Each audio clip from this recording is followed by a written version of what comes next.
चलो, तो सबसे पहले हम देखने जा रहे हैं यहाँ पे आरएलसी सर्किट का एसी रिस्पांस का जो मैथमेटिकल कैलकुलेशन हम कैसे करेंगे। तो सिंपल है, आरएलसी सर्किट की अगर मैं बात करूं तो एक रजिस्टर और एक इंडक्टर होगा, क्लियर, और इसको हम एक एसी सप्लाई के साथ कनेक्ट करेंगे, क्लियर। चूंकि हम रिस्पांस की बातें कर रहे हैं तो ऑब्वियस सी बात है, यहाँ पे एक स्विच को हम दिखा देते हैं ताकि हम ये चीज क्लियर करें कि ये एक रिस्पांस को शो कर रहा है, यानी जब स्विचिंग चेंज हो रही है तो उस पे ये सारी चीजें चेंज हो रही हैं, ठीक है। तो एट टी इक्वल टू 0 पे हमें स्विच को क्लोज करना, ऐसा समझ लो। तो यहाँ पे मैंने ये एज्यूम किया कि जब भी हम टाइम डोमेन में चीजों को रिप्रेजेंट करते हैं तो हमेशा ध्यान रखना हम स्मॉल लेटर में करते हैं। तो वी टी इक्वल टू क्या है, V M sine omega T, clear, ठीक है। ये हमारा आर और ये हमारा एल। क्या हुआ, आवाज आ रही है मेरी क्लियर? Yes sir. हाँ ठीक है। तो वीटी की वैल्यू क्या है, V M sine omega T के बराबर। तो मैंने तुम लोगों को सिंपल सा एक तरीका बताया है, जब भी हम एस डोमेन में किसी भी सर्किट को चेंज करते हैं तो आपका आर में कोई चेंज नहीं होता, एल चेंज हो जाता है किससे, एस एल से, यानी एस डोमेन में, और सी चेंज हो जाता है 1/SC से, क्लियर, ठीक है। चूंकि यहाँ पे हम क्या कर रहे हैं, साइन ओमेगा टी टर्म आ रहा है, क्या आ रहा है, साइन ओमेगा टी। तो Laplace transform of sine omega T अगर आप देखोगे तो वो होता है आपका omega upon S square plus omega square के बराबर, क्लियर, ये पढ़ा है सबने। साइन ए टी का जो लाप्लास ट्रांसफॉर्म होता है ये होता है ए अपॉन एस स्क्वायर प्लस ए स्क्वायर, याद आ रहा है सबको? Yes sir. ठीक है, तो यही फॉर्मूला हम यहाँ पे यूज करेंगे। तो Laplace transform of sine omega T क्या हो गया, ये हो गया omega upon S square plus omega square के बराबर, क्लियर, ठीक है। अब क्या हो गया, पूरा का पूरा सर्किट हमारा एस डोमेन में आ गया। अब एस डोमेन में आ गया तो इसी एस डोमेन के थ्रू हमें सर्किट को सॉल्व करना है और इसका इनवर्स लाप्लास निकाल लेना है। कुल मिला के कभी भी ये जब सीरीज सर्किट देता है तो हमें वोल्टेज दे देता है, हमें निकालना पड़ता है करंट की वैल्यू, और कुछ हमें करना नहीं होता है। यानी सर्किट हमारा क्या बन गया, ये बन गया हमारा सर्किट, क्लियर।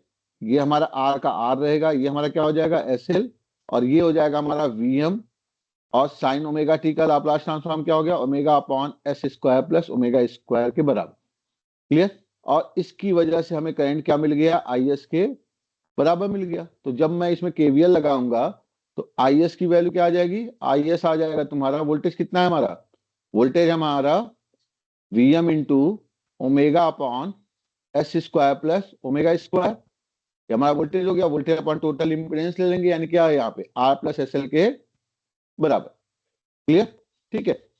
अब पूरा न्यूमरेटर वाला टर्म एक साथ ले लेंगे और डिनोमिनेटर एक साथ ले लेंगे। तो आई एस की वैल्यू क्या आ गई, आई एस आ गया हमारा V M omega upon S square plus omega square into, यहां से हम एल कॉमन ले लेंगे, एल कॉमन ले लो, तो ये आ जाएगा तुम्हारा S plus R by L. Simply जैसे हम बचपन में पार्शियल फ्रैक्शन करते आए हैं उसी के टर्म में सारी चीजों को हमें लिख लेना है, ठीक है। तो ये तुम्हारा हो गया V M omega by L, क्या हो गया, एक कांस्टेंट टर्म हो गया, into 1 upon S square plus omega square into S plus R by L, clear चीज। तो हमें क्या करना है, बस इसका पार्शियल फ्रैक्शन करना है। अगर मैं इसका पार्शियल फ्रैक्शन करूंगा तो मैं इसको क्या लिखूंगा, मैं इसको लिखूंगा something A S plus B upon, quadratic है ना, क्वाड्रेटिक के लिए हम क्या लिखते हैं, A S plus B upon S square plus omega square plus C upon S plus R by L. ये सब, ये क्लियर है सबको, पार्शियल फ्रैक्शन करने का तरीका क्लियर है सबको? Yes sir. यहाँ पे हमने ए एस प्लस बी क्यों लिया है, क्योंकि नीचे क्वाड्रेटिक टर्म है। क्वाड्रेटिक टर्म के लिए जब भी हम पार्शियल फ्रैक्शन करते हैं तो ए एस प्लस बी आता है। अब हमें क्या करना है, इन्हीं तीन कोफिशिएंट की वैल्यू कैलकुलेट करनी है, ठीक है। तो एलसीएम ले लें, तो एलसीएम ले लेंगे तो क्या होगा, नीचे मतलब ये हमारा ये वाला जो टर्म है ये हमारे लिए क्या हो गया, LHS, और ये हमारे लिए क्या हो गया, RHS। क्लियर? तो हमें LHS और RHS को बराबर करना होगा, तभी तो हम निकाल पाएंगे। तो यहाँ पे क्या हो जाएगा, Vm omega by L into 1/s² plus omega square into S plus R/L equal to, यहाँ पे क्या हो जाएगा, यहाँ हो जाएगा तुम्हारा AS plus B into S plus R/L plus C into S² plus omega square upon S² plus omega square into S plus R/L। Clear? तो S² प्लस ओमेगा स्क्वायर और S प्लस R/L क्या हो गया, cancel out हो गया। हमें क्या करना है, हमें ABC की वैल्यू निकाली और कुछ करना नहीं है। तो हमारा LHS में क्या बचा, Vm ओमेगा बाई L, यहाँ पे क्या आ जाएगा, AS plus B into S plus R/L plus C into S² plus omega square. देखिए यहाँ पे 3 अननोन आ रहे हैं, A, B और C। ऐसे हम क्या करते हैं कि अलग अलग वैल्यू लेके पुट करते हैं, फिर हम वैल्यू निकालते हैं, फिर 3 अलग अलग वैल्यू निकालने के लिए 3 अलग अलग S की वैल्यू पुट करनी होगी। तो इससे अच्छा क्या तरीका है कि सारे कोफिशिएंट को एक साथ ले लो, यानी S² कोफिशिएंट एक साथ ले लो, S का कोफिशिएंट एक साथ ले लो और कांस्टेंट एक साथ ले लो।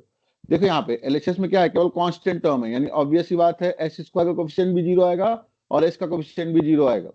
तो उससे आसानी से एक इक्वेशन बन जाता है, हम उसको इजीली सॉल्व कर लेते हैं। जैसे हम यहाँ पे मल्टीप्लाई करेंगे तो क्या आएगा, AS² plus BS plus A into R/L into S plus BR/L, हमने मल्टीप्लाई कर दिया अंदर, plus CS² plus C omega square. Clear? S² को हमने कॉमन ले लिया, तो कॉमन ले लिया तो हमारा क्या क्या हो जाना है, यहाँ पे A प्लस C, S² बस यही है, प्लस S वाले टर्म क्या क्या है, एक तुम्हारा B है प्लस AR/L है इंटू S, और कहीं S का टर्म नहीं है, प्लस कांस्टेंट टर्म क्या है, BR/L plus C omega square, ये तुम्हारा कांस्टेंट का टर्म है। क्लियर? ठीक है, तो हम क्या करेंगे, तीनों कोफिशिएंट को LHS कोफिशिएंट के साथ कंपेयर कराएंगे। तो यहाँ पे अगर हम कंपेयर करेंगे तो क्या दिख रहा है तुम्हें कि S² कोफिशिएंट क्या है, 0 है, तो ऑब्वियस सी बात है A प्लस C की वैल्यू क्या आ गई, 0 आ गई।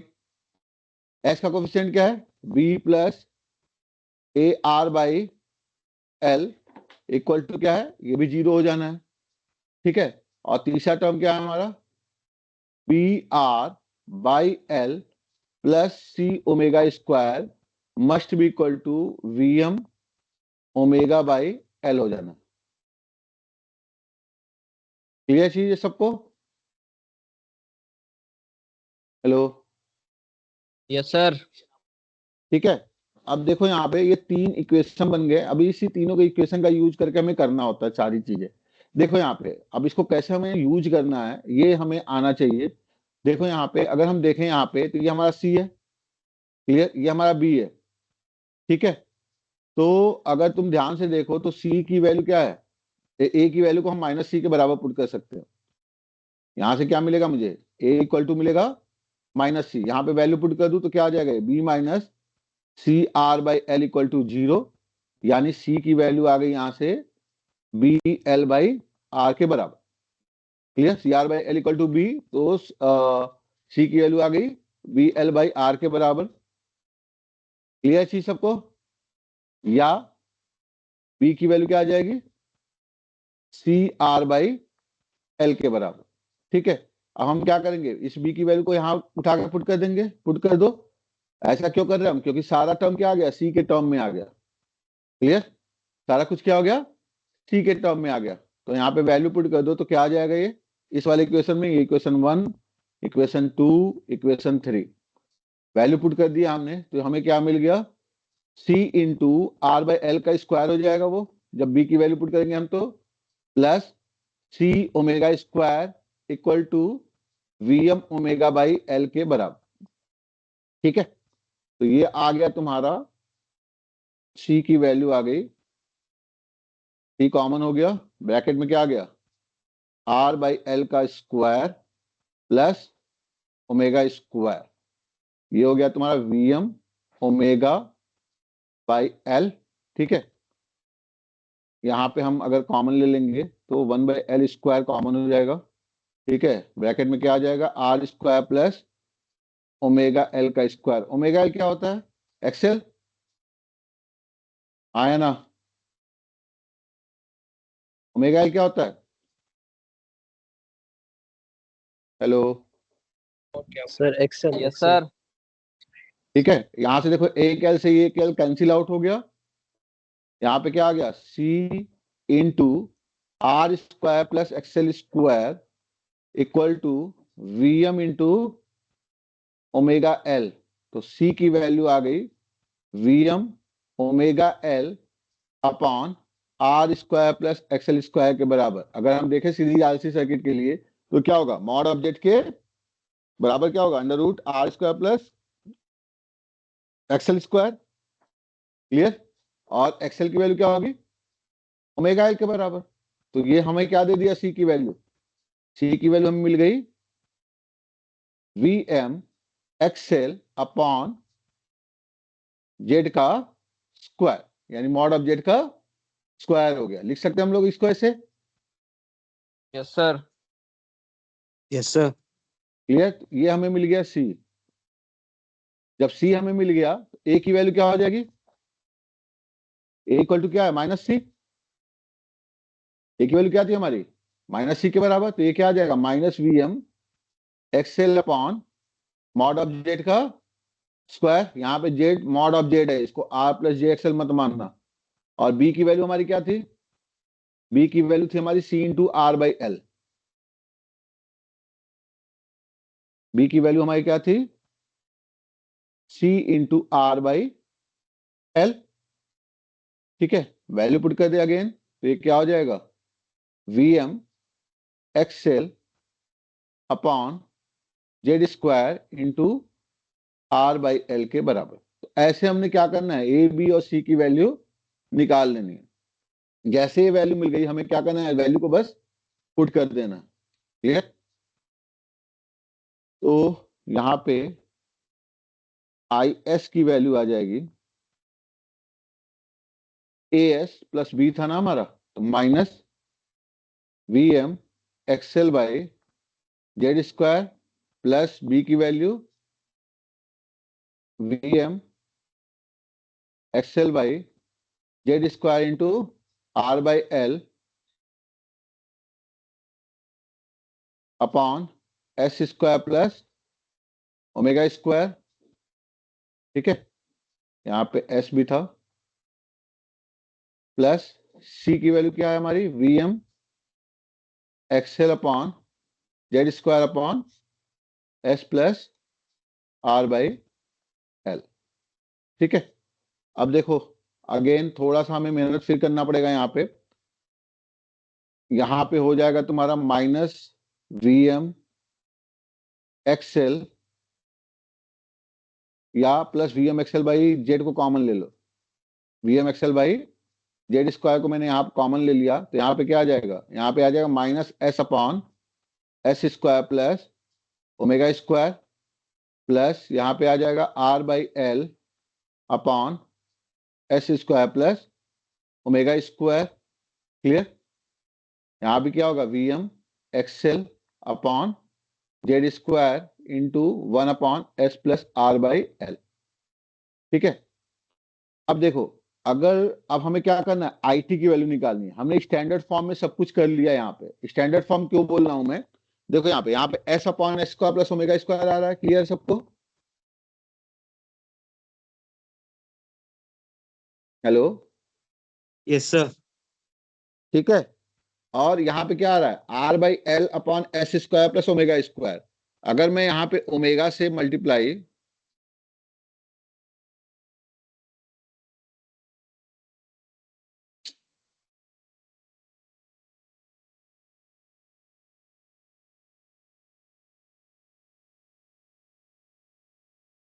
अगर मैं यहाँ पे ओमेगा से मल्टीप्लाई और ओमेगा से डिवाइड कर दूं, कोई फर्क पड़ेगा?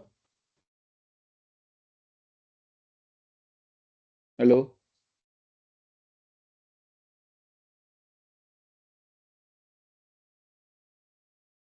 हेलो,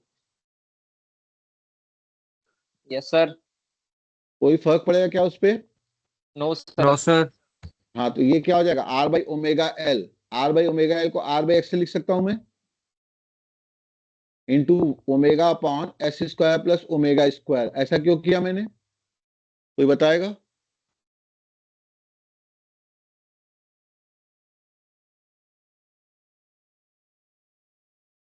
ऐसा क्यों किया मैंने ऊपर नीचे ओमेगा से ऊपर से मल्टीप्लाई न्यूमरेटर में और डिनोमिनेटर में क्यों किया? क्योंकि स्टैंडर्ड फॉर्म क्या है, अगर मुझे इनवर्स लाप्लास लेना है इसका, तो स्टैंडर्ड फॉर्म क्या है, ए अपॉन एस स्क्वायर प्लस ए स्क्वायर का इनवर्स लाप्लास क्या होता है? साइन 80।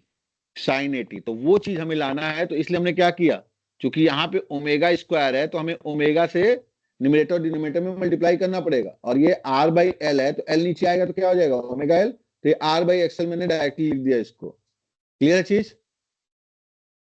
अब क्लियर है? Yes sir. ठीक है। अब देखो क्या होगा यहाँ पे,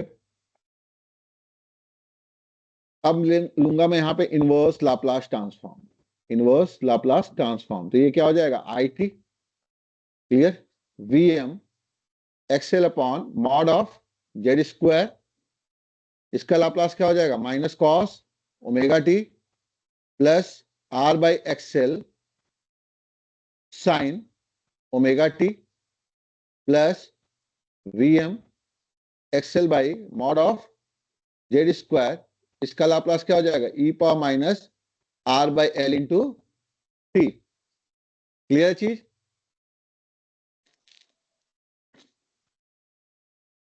हेलो, यस सर। ठीक है।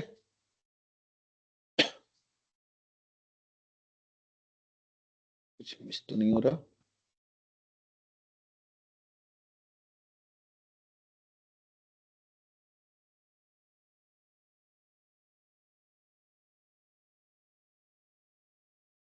ठीक है।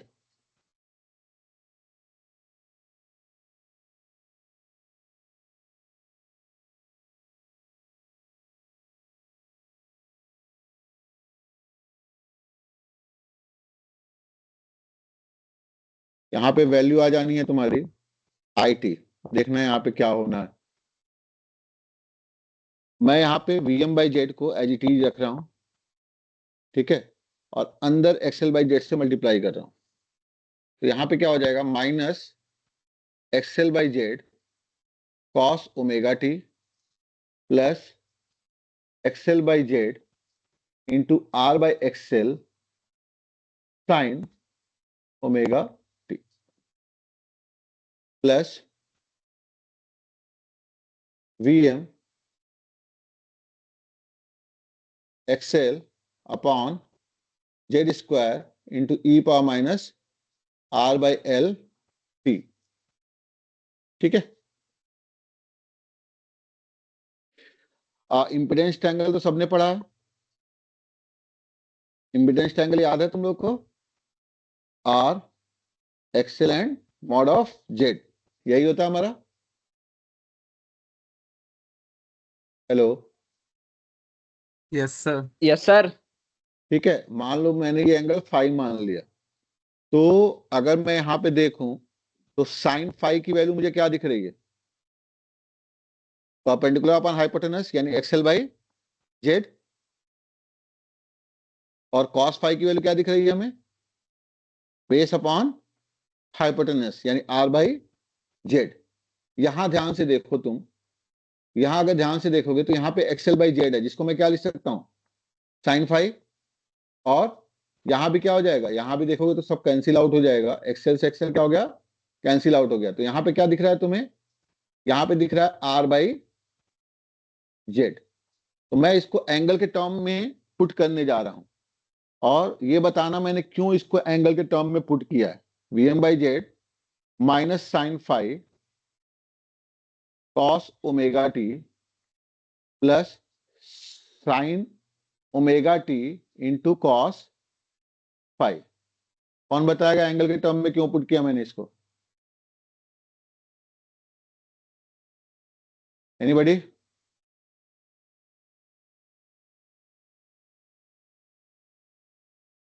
मैंने साइन फाई और कॉस फाई के टर्म में क्यों पुट किया इसको?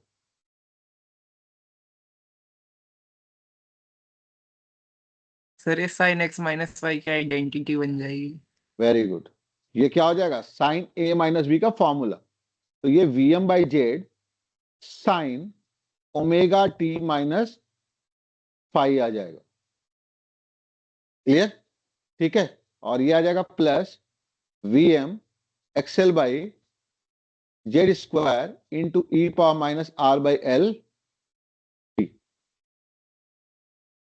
क्लियर चीज? ठीक है। यानी हमें वैल्यू क्या मिली? हमें क्या मिली वैल्यू? हमें वैल्यू ये मिली, मेरी बात का ध्यान से ध्यान देना। आईटी की जो वैल्यू आती है वो आती है एक वैल्यू हमारी आती है ट्रांजिएंट टर्म में, ट्रांजिएंट रिस्पांस के टर्म में, और एक हमारी आती है स्टेडी स्टेट रिस्पांस के टर्म में।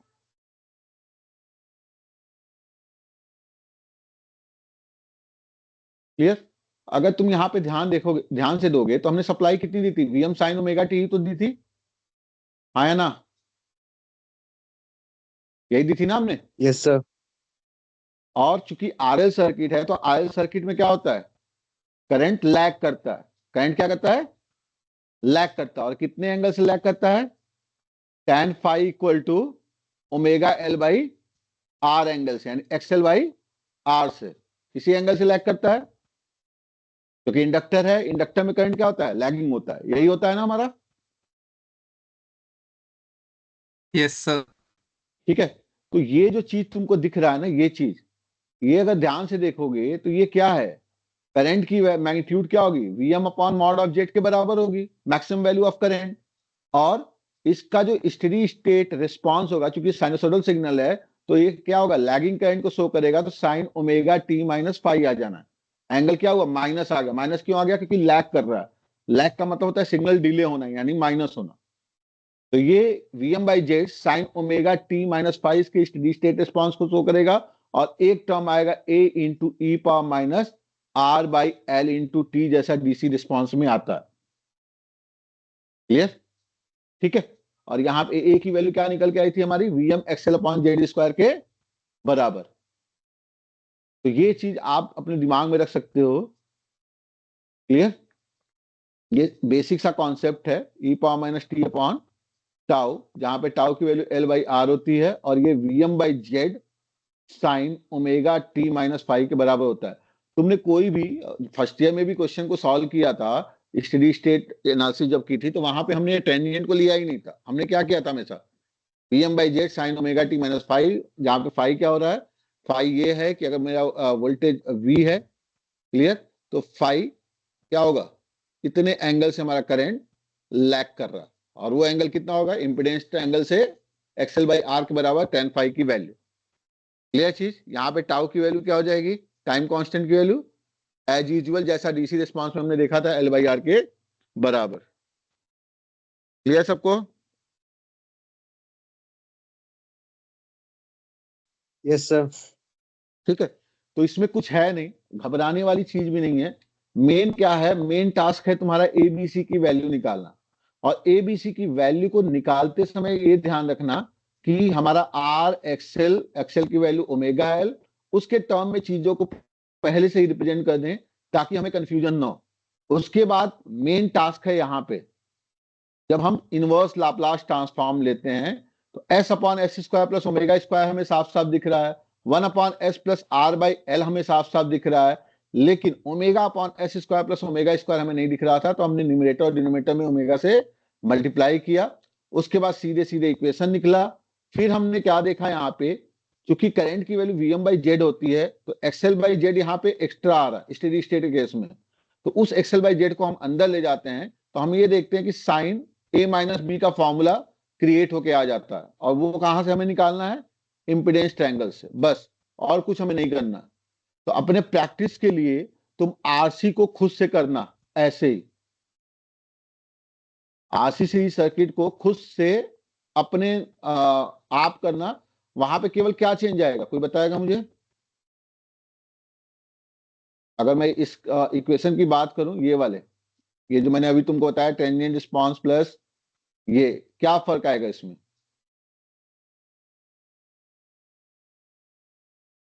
एक तो टाइम कांस्टेंट की वैल्यू क्या हो जानी है? चेंज हो जाएगी, वो क्या हो जाएगी? आरसी के बराबर। और दूसरा क्या होगा? -5 की जगह पे क्या आएगा?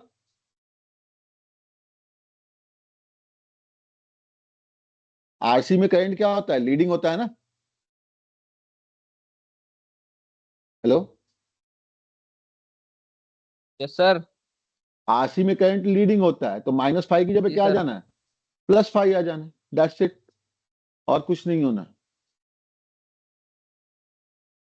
तो इसको एक बार खुद से करके देख लेना, कुछ है नहीं इसमें, क्वेश्चन आ जाता है, हालांकि ये पैरेलल ऑप्शन में निकल जाएगा, लेकिन फिर भी हमें पता होना चाहिए, अगर वर्स्ट से वर्स्ट कोई सिचुएशन हो जाए कि हमारे पास और कोई ऑप्शन बचे ना, तो आपको सिंपली यही करना है, ये वाला कॉन्सेप्ट अपने दिमाग में रखना कि I T equal to tangent response something A into E power minus T upon tau. यहाँ पे मैं स्टैंडर्ड फॉर्म लिख देता हूँ, क्लियर?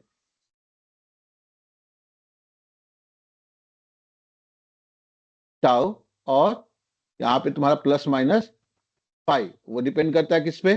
-5 होगा आरएल के लिए क्योंकि करंट लैगिंग होता है, और +5 होगा आरसी के लिए क्योंकि करंट लीडिंग होता है। ये चीज निकल के आएगी, हमेशा ध्यान रखना। क्लियर चीज?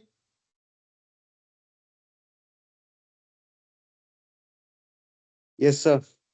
एसी केस में यही होता है, और कोई दिक्कत नहीं है। अल्टरनेटिंग करंट में यही एक प्रॉब्लम आती है, ठीक है। और इसको हम लाप्लास से सीधे सीधे कर सकते हैं, इसको कन्वेंशनल तरीके से भी कर सकते हैं बाय यूजिंग डिफरेंशियल इक्वेशन, लेकिन उसमें क्या है, कॉम्प्लीमेंट्री फंक्शन अलग निकालना पड़ेगा हमें, फिर पर्टिकुलर इंटीग्रल अलग कैलकुलेट करना पड़ेगा, क्योंकि साइन के लिए पर्टिकुलर इंटीग्रल का फॉर्मूला अलग हो जाता है, वहां पे ए और बी की वैल्यू निकालना, हालांकि वो भी आसान है, बट वो प्रोसेस आपको करना पड़ेगा। तो इसलिए मैंने लाप्लास से बताया, क्योंकि हम एक ही चीज बार बार लेके चल रहे हैं और कुछ नहीं। क्लियर सबको ये?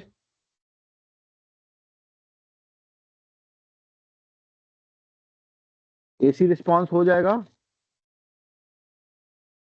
इसमें किसी को कोई डाउट है तो पूछ लो, कहाँ पे फंस रहे हो पूछ लो मुझसे।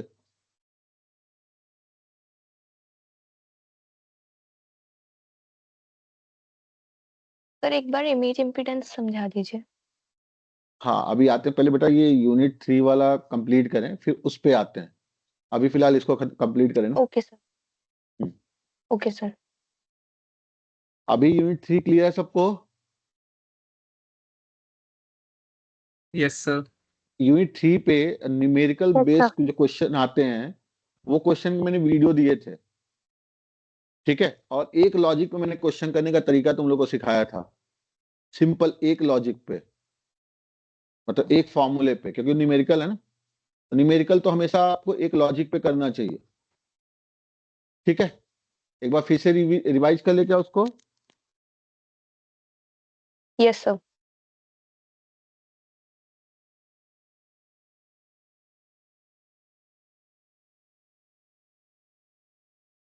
चलो, जैसे एक प्रीवियस ईयर का एक क्वेश्चन आया हुआ है, ठीक है, अभी शायद लक्ष्य ने भेजा था इसको, ये शायद मैंने कराया भी था। देखो, पहला चीज, एक फार्मूला अपने दिमाग में रखना, और फार्मूला दिमाग में रखने से पहले इंडक्टर इनिशियली कैसे बिहेव करता है? कैसे बिहेव करता है? शॉर्ट सर्किट या ओपन सर्किट? इंडक्टर कैसे बिहेव करता है? फाइनली शॉर्ट सर्किट, और initially open circuit. Open circuit. Open ठीक है ना? सर्किट। क्लियर? तो ये चीज हमें ध्यान रखना है कि इंडक्टर के बिहेवियर इनिशियली ओपन सर्किट और फाइनली शॉर्ट सर्किट होता है, क्योंकि inductor half L I square, simple logic है इसको याद रखने का, कि half L I square energy का फॉर्मूला होता है। इनिशियली इंडक्टर पास कोई एनर्जी नहीं है, तो आई जीरो होने का मतलब ओपन सर्किट, और फाइनली क्या चाहेगा? करंट के फॉर्म में पूरी एनर्जी चाहेगा, और करंट पूरा का पूरा तभी फ्लो हो सकता है जब शॉर्ट सर्किट हो जाए।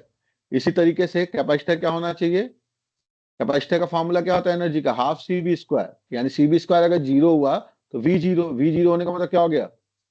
इनिशियली कैपेसिटर Initially बिहेव करेगा short शॉर्ट circuit, सर्किट, और circuit, फाइनली क्या चाहेगा? शॉर्ट वो सर्किट, पूरा का पूरा वोल्टेज के open फॉर्म circuit, में ओपन सर्किट। अपने अपने पास पास स्टोर चाहेगा। कर ले। ठीक है, तो ये बस सिंपल सा लॉजिक है, इसको दिमाग में रखना, और इसी लॉजिक के बेसिस पे क्वेश्चन हम पूरा जैसा भी कितना भी कॉम्प्लिकेटेड क्वेश्चन आ जाए AKTU का, वो आप कर लोगे। क्लियर? केवल क्या करना है, एक फॉर्मूला आपको ध्यान में रखना है, FT equal to F final, यानी फाइनल वैल्यू उस फंक्शन का plus initial value minus final value into ई power minus T upon time constant. Clear? ये फॉर्मूला फर्स्ट ऑर्डर, क्योंकि आपका जो न्यूमेरिकल आएगा ना वो फर्स्ट ऑर्डर का ही आएगा, सेकंड ऑर्डर का न्यूमेरिकल आपके लिए फ्रेम ही नहीं हो सकता। क्लियर? सर ठीक है, बस ये एक फॉर्मूला आपको दिमाग में रखना है और इसी फॉर्मूले पे क्वेश्चन करना है। पोलैरिटी का आपको ध्यान रखना होगा, और दूसरी चीज हमें अप्लाई करनी होगी थेवेनिन थ्योरम। थेवेनिन थ्योरम क्यों बोल रहा हूं मैं?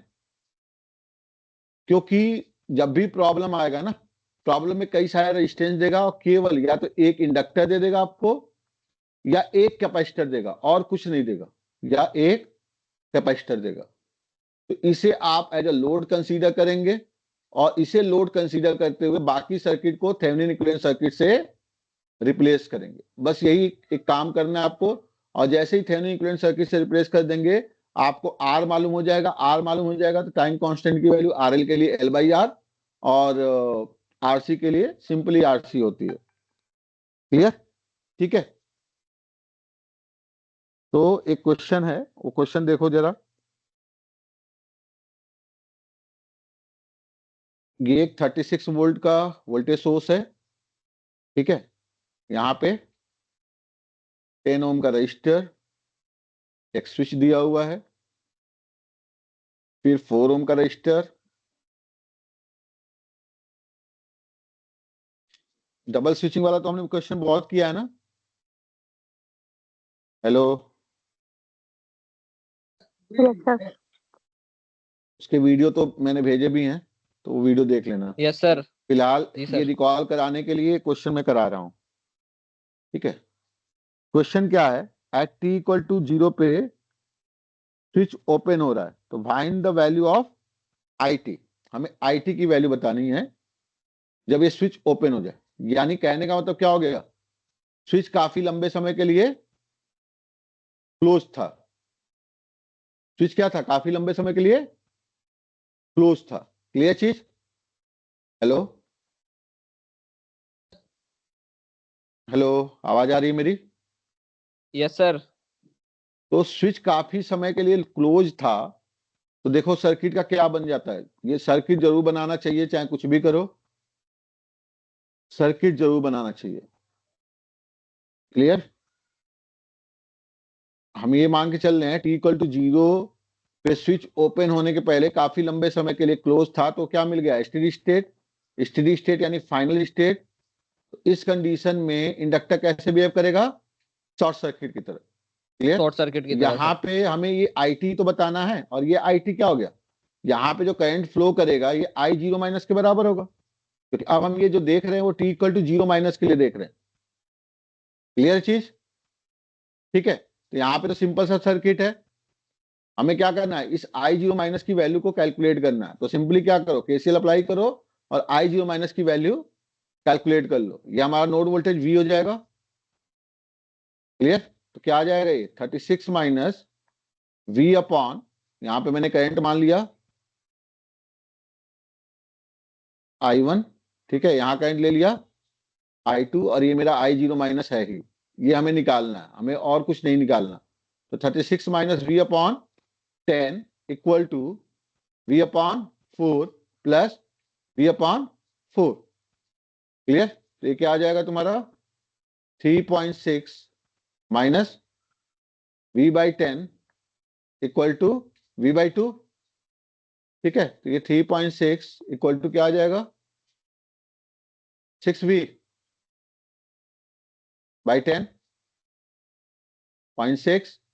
V की वैल्यू आ गई 6 वोल्ट 6 हमें V वोल्ट। मिल गया, V हमें मिल गया 6 वोल्ट, तो ऑब्वियस सी बात है I जीरो माइनस की वैल्यू क्या हो गई, V अपॉन 4 के बराबर, यानी कितना आ गया 6/4, यानी 1.5 एम्पियर। तो हमें इनिशियल करंट मिल गया है, हमें क्या मिल गया है, इनिशियल करंट मिल गया। क्लियर, ठीक है। तो देखो यहाँ पे अब स्विच क्या हो गया, ओपन हो गया, तो इस सर्किट का कोई मतलब रह जाएगा, इस सर्किट का कोई मतलब नहीं रह जाएगा। आपके पास सर्किट क्या बचेगा, ये 4 ओम, ये 4 ओम, और ये इंडक्टर, और इस इंडक्टर के पैरेलल में क्या बनेगा, एक करंट सोर्स। और करंट का डायरेक्शन में क्या करना है, उसी डायरेक्शन में रखना है जिस डायरेक्शन में आई जीरो माइनस था। 0 माइनस। तो ये आई जीरो माइनस की वैल्यू हो गई कितनी है हमारी, 1.5 एम्पियर। क्लियर, ये कितना था हमारा 4 ओम, 4 ओम। क्लियर चीज, और ये कितना था हमारा 2 हेनरी। क्लियर चीज। अब ये दोनों क्या हो गए, सीरीज में हो गए। जब सीरीज में हो गए तो हमें 4-4 ओम लिखने की कोई जरूरत नहीं है, इसको हम सीधे सीधे कितना लिख दें, 8 ओम। 8 ओम। ठीक है, क्लियर। जी सर। अब हमें क्या करना है, हमें अभी भी क्या निकालना है, आईटी की वैल्यू, और आईटी का जो डायरेक्शन दिया था ना, उसी डायरेक्शन में आपको अपने आप को मेंटेन रखना है, बस ये ध्यान रखना। क्लियर चीज, यस सर। ठीक है। चलो अब देखो यहाँ पे, अब इस क्वेश्चन को करने के बहुत सारे तरीके थे। क्लियर, एक तरीका ये भी है कि आप इसका लाप्लास ट्रांसफॉर्म लो, फिर उसके बाद इसको सॉल्व करो। ठीक है, दूसरा तरीका क्या है, आपको इनिशियल वैल्यू पता है कितनी होगी। ठीक, अगेन स्टेडी स्टेट कंडीशन में क्या होगा, ये इंडक्टर फिर क्या करेगा, हमें इनिशियल वैल्यू ऑफ करंट मिल गई है ना, कितनी है, करंट का डायरेक्शन आईटी के डायरेक्शन में था, तो आई इनिशियल की वैल्यू क्या है, प्लस 1.5 एम्पियर के बराबर। क्लियर चीज। यस सर। अब हमें Yes, क्या sir. करना है, फाइनल वैल्यू क्या होगी, ये इंडक्टर क्या हो गया, शॉर्ट सर्किट। क्लियर, ये करंट हमारा क्या है 1.5 5 एम्पियर। एम्पियर, ये हमारा कितना है 8 ओम, और ये हमारा क्या हो जाएगा आई फाइनल की वैल्यू। ठीक है, ये टाइम डोमेन नहीं है, स्टेडी स्टेट में आ गया तो ये शॉर्ट सर्किट हो गया, और ये आई फाइनल हो गया। अब ये आई फाइनल की वैल्यू कितनी आएगी, कौन बताएगा, जल्दी बताओ।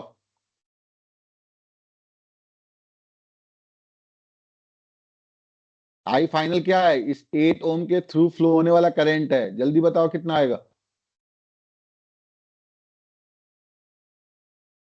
अरे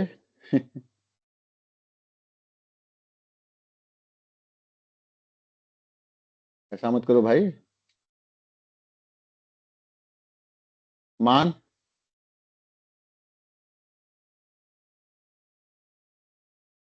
यहाँ पे करंट सोर्स क्या है, अच्छा ये, अच्छा चलो, ये सर्किट तुम्हें ऐसे दिख रहा है, इस सर्किट को मैं थोड़ा सा और चेंज करता हूँ। ये मेरा हो गया 1.5 एम्पियर, ठीक है, यहाँ पे हो गया शॉर्ट सर्किट, और यहाँ पे हो गया 8 ओम का रजिस्टर। तुम्हें ये करंट बताना है आई फाइनल कितना होगा, ये सर ये 0 होगा। Sir very 0। गुड, 0 होगा, क्योंकि पूरा का पूरा जो करंट सोर्स है, अब ये हमारे लिए करंट सोर्स है ना, तो ये जो करंट सोर्स है वो पूरा का पूरा शॉर्ट सर्किट के थ्रू फ्लो कर जाएगा, यहाँ पे कोई करंट हमें मिलेगा ही नहीं। तो आई फाइनल की वैल्यू हो गई हमारी 0 एम्पियर। लॉजिक क्लियर हुआ, मान, देखो ठीक है, क्योंकि शॉर्ट सर्किट के थ्रू करंट सोर्स तो यहाँ पे 1.5 एम्पियर ही है, और कोई करंट सोर्स तो है नहीं, तो पूरा का पूरा करंट कहाँ फ्लो कर जाएगा, शॉर्ट सर्किट वायर में, रेजिस्टेंस के Yes, पास तो sir. कोई करंट जाएगा ही नहीं जाएगा। तो हमने क्या देखा यहाँ पे कि आरएल सर्किट है। क्लियर, ठीक है। अब हमें निकालना है आईटी, तो आई फाइनल की वैल्यू कितनी आ गई हमारी, आई फाइनल है हमारा 0, आई इनिशियल है मेरा 1.5, और एम्पियर। टाइम कांस्टेंट कितना हो जाएगा, L by R by R, यानी आर। 8। क्लियर, यानी Yes, sir. 2/8 यानी 1/4 के बराबर। ठीक है, तो आई फाइनल की वैल्यू कितनी है 0, प्लस आई इनिशियल कितना है 1.5, minus I final 0 into E power minus T upon time constant कितना है 1/4, तो आंसर आ गया ये 1.5 इंटू ई पावर माइनस 4t के बराबर, और यही हमारा आंसर हो गया। क्लियर चीज? तो इस क्वेश्चन में तो थेवेनिन Yes, थ्योरम sir. लगाने की भी जरूरत नहीं पड़ी, क्योंकि दोनों रेजिस्टेंस क्या थे, सीरीज में थे। अगर यही क्वेश्चन ऐसे बोलता कि t इक्वल टू 0 पे क्लोज हो रहा है सर्किट, तब क्वेश्चन का तरीका क्या हो जाता, बिल्कुल अलग हो जाता। सेम क्वेश्चन को मैं फिर से दूसरी तरीके से बोल रहा हूं कि अगर बोलता कि t इक्वल टू 0 पे ये 36 वोल्ट था और ये हमारा 10 ओम, ये मैं कह रहा हूं कि t इक्वल टू 0 पे स्विच क्या हो रहा है, क्लोज हो रहा है। यानी इसके पहले क्या था, स्विच ओपन था। ओपन होने का मतलब इंडक्टर के पास कोई इनिशियल एनर्जी नहीं है। क्लियर चीज? Hello, sir Yes, sir. 4 ओम 4 ओम 4 ओम 10 ओम और ये 2 हेनरी। तो यानी आई इनिशियल की वैल्यू कितनी हो गई, सीधे सीधे यहाँ पे हमें ये आई टी बताना है, हमें कुछ नहीं बताना है, ये आई टी बताना है। आई टी का मतलब क्या हो गया, इस इंडक्टर में फ्लो होने वाला करंट ही तो हो गया आई टी। सर। क्लियर? और कुछ तो है नहीं ये।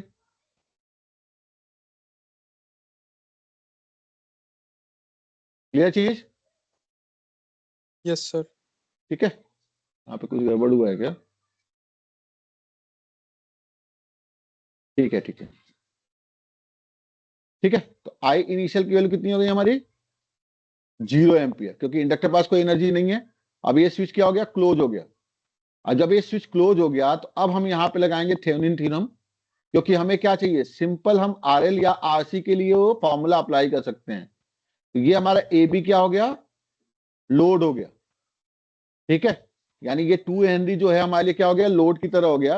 अब बाकी को हम क्या करेंगे, थेवेनिन इक्विवेलेंट सर्किट से रिप्लेस कर देंगे। यानी ये क्या आ जाएगा, वीटीएच, और यहां पे आ जाएगा आरटीएच।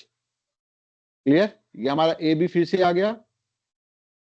ठीक है, और यहां पे हमारा इंडक्टर आ गया 2 हेनरी का, और यही करंट आई टी हमें कैलकुलेट करना है।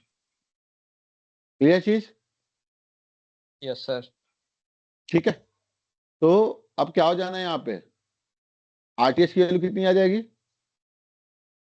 सॉल्व कर लेते हैं। यहाँ पे ए बी के अक्रॉस निकालना है, तो ये शॉर्ट सर्किट हो गया 36 वोल्ट, 10 और 4 एक दूसरे के पैरेलल। ठीक है, और प्लस 4 इसके क्या हो गया, सीरीज में आ गया। तो ये कितना आ जाएगा, 40/14 प्लस 4, ये आ जाएगा 48/7 ओम। क्लियर? वीटीएच की वैल्यू क्या होगी, ये चूंकि यहाँ पे कोई करंट का फ्लो नहीं होगा, तो वीटीएच क्या होगा, इस 4 ओम के अक्रॉस जितना वोल्टेज आएगा वो वीटीएच के बराबर होगा। क्लियर? बराबर ही आएगा। तो वीटीएच की वैल्यू आ जाएगी हमारी 4 अपॉन वोल्टेज डिवाइडर रूल लगा दें, 10 + 4 इंटू 36, यानी ये आ जाएगा 1/7 इंटू 36, यानी 36/7 वोल्ट। क्लियर? तो ये वीटीएच मिल गया हमें, आरटीएच मिल गया हमें, आईटी की वैल्यू निकालनी है। तो अगेन हम क्या करेंगे, सीधे सीधे फॉर्मूला अप्लाई कर देंगे।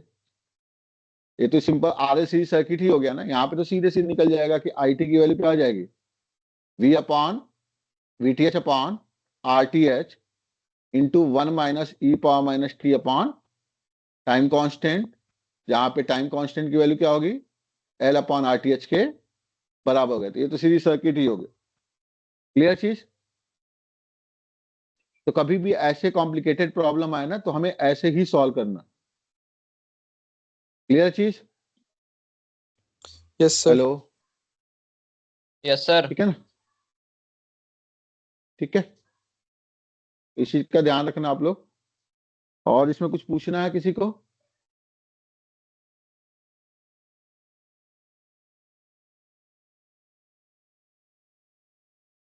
Hello, yes sir. किसी को तो पूछना है एसिड इसमें? फिल्टर वाला हाँ ठीक है, ये थर्ड यूनिट में कुछ पूछना है, थर्ड यूनिट की बात कर रहा हूँ मैं। एसी ठीक है। रिस्पांस मैंने बता दिया कैसे करना, और कोई तरीका नहीं है उसको करने का। वो थोड़ा सा आपको मेहनत करना पड़ेगा। और सीरीज आरएलसी के लिए तो मैंने ऑलरेडी बता ही दिया था आप लोगों को कैसे करना है। वो तो क्वाड्रेटिक इक्वेशन बनता है, उसके बाद जो डिस्क्रिमिनेंट आता है उसकी value greater than 0, equal to 0 and less than 0 पे डिपेंड करता है कि वो ओवर डैम्ड, अनडैम्ड या अंडर डैम्ड होगा। उसका तो नोट्स भी मैंने शेयर किया था। Yes sir. ठीक है, तो मेरे ख्याल Yes, से sir. क्लियर होना चाहिए। ठीक है ना? इसमें किसी को कुछ पूछना है थर्ड यूनिट में?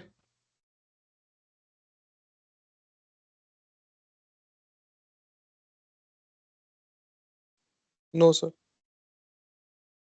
आगे बढ़े तब। Yes sir. चलो,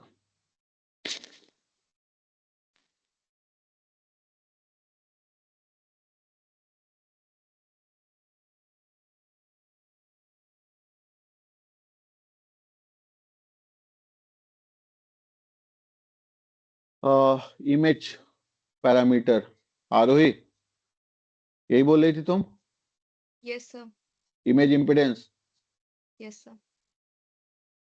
Image impedance.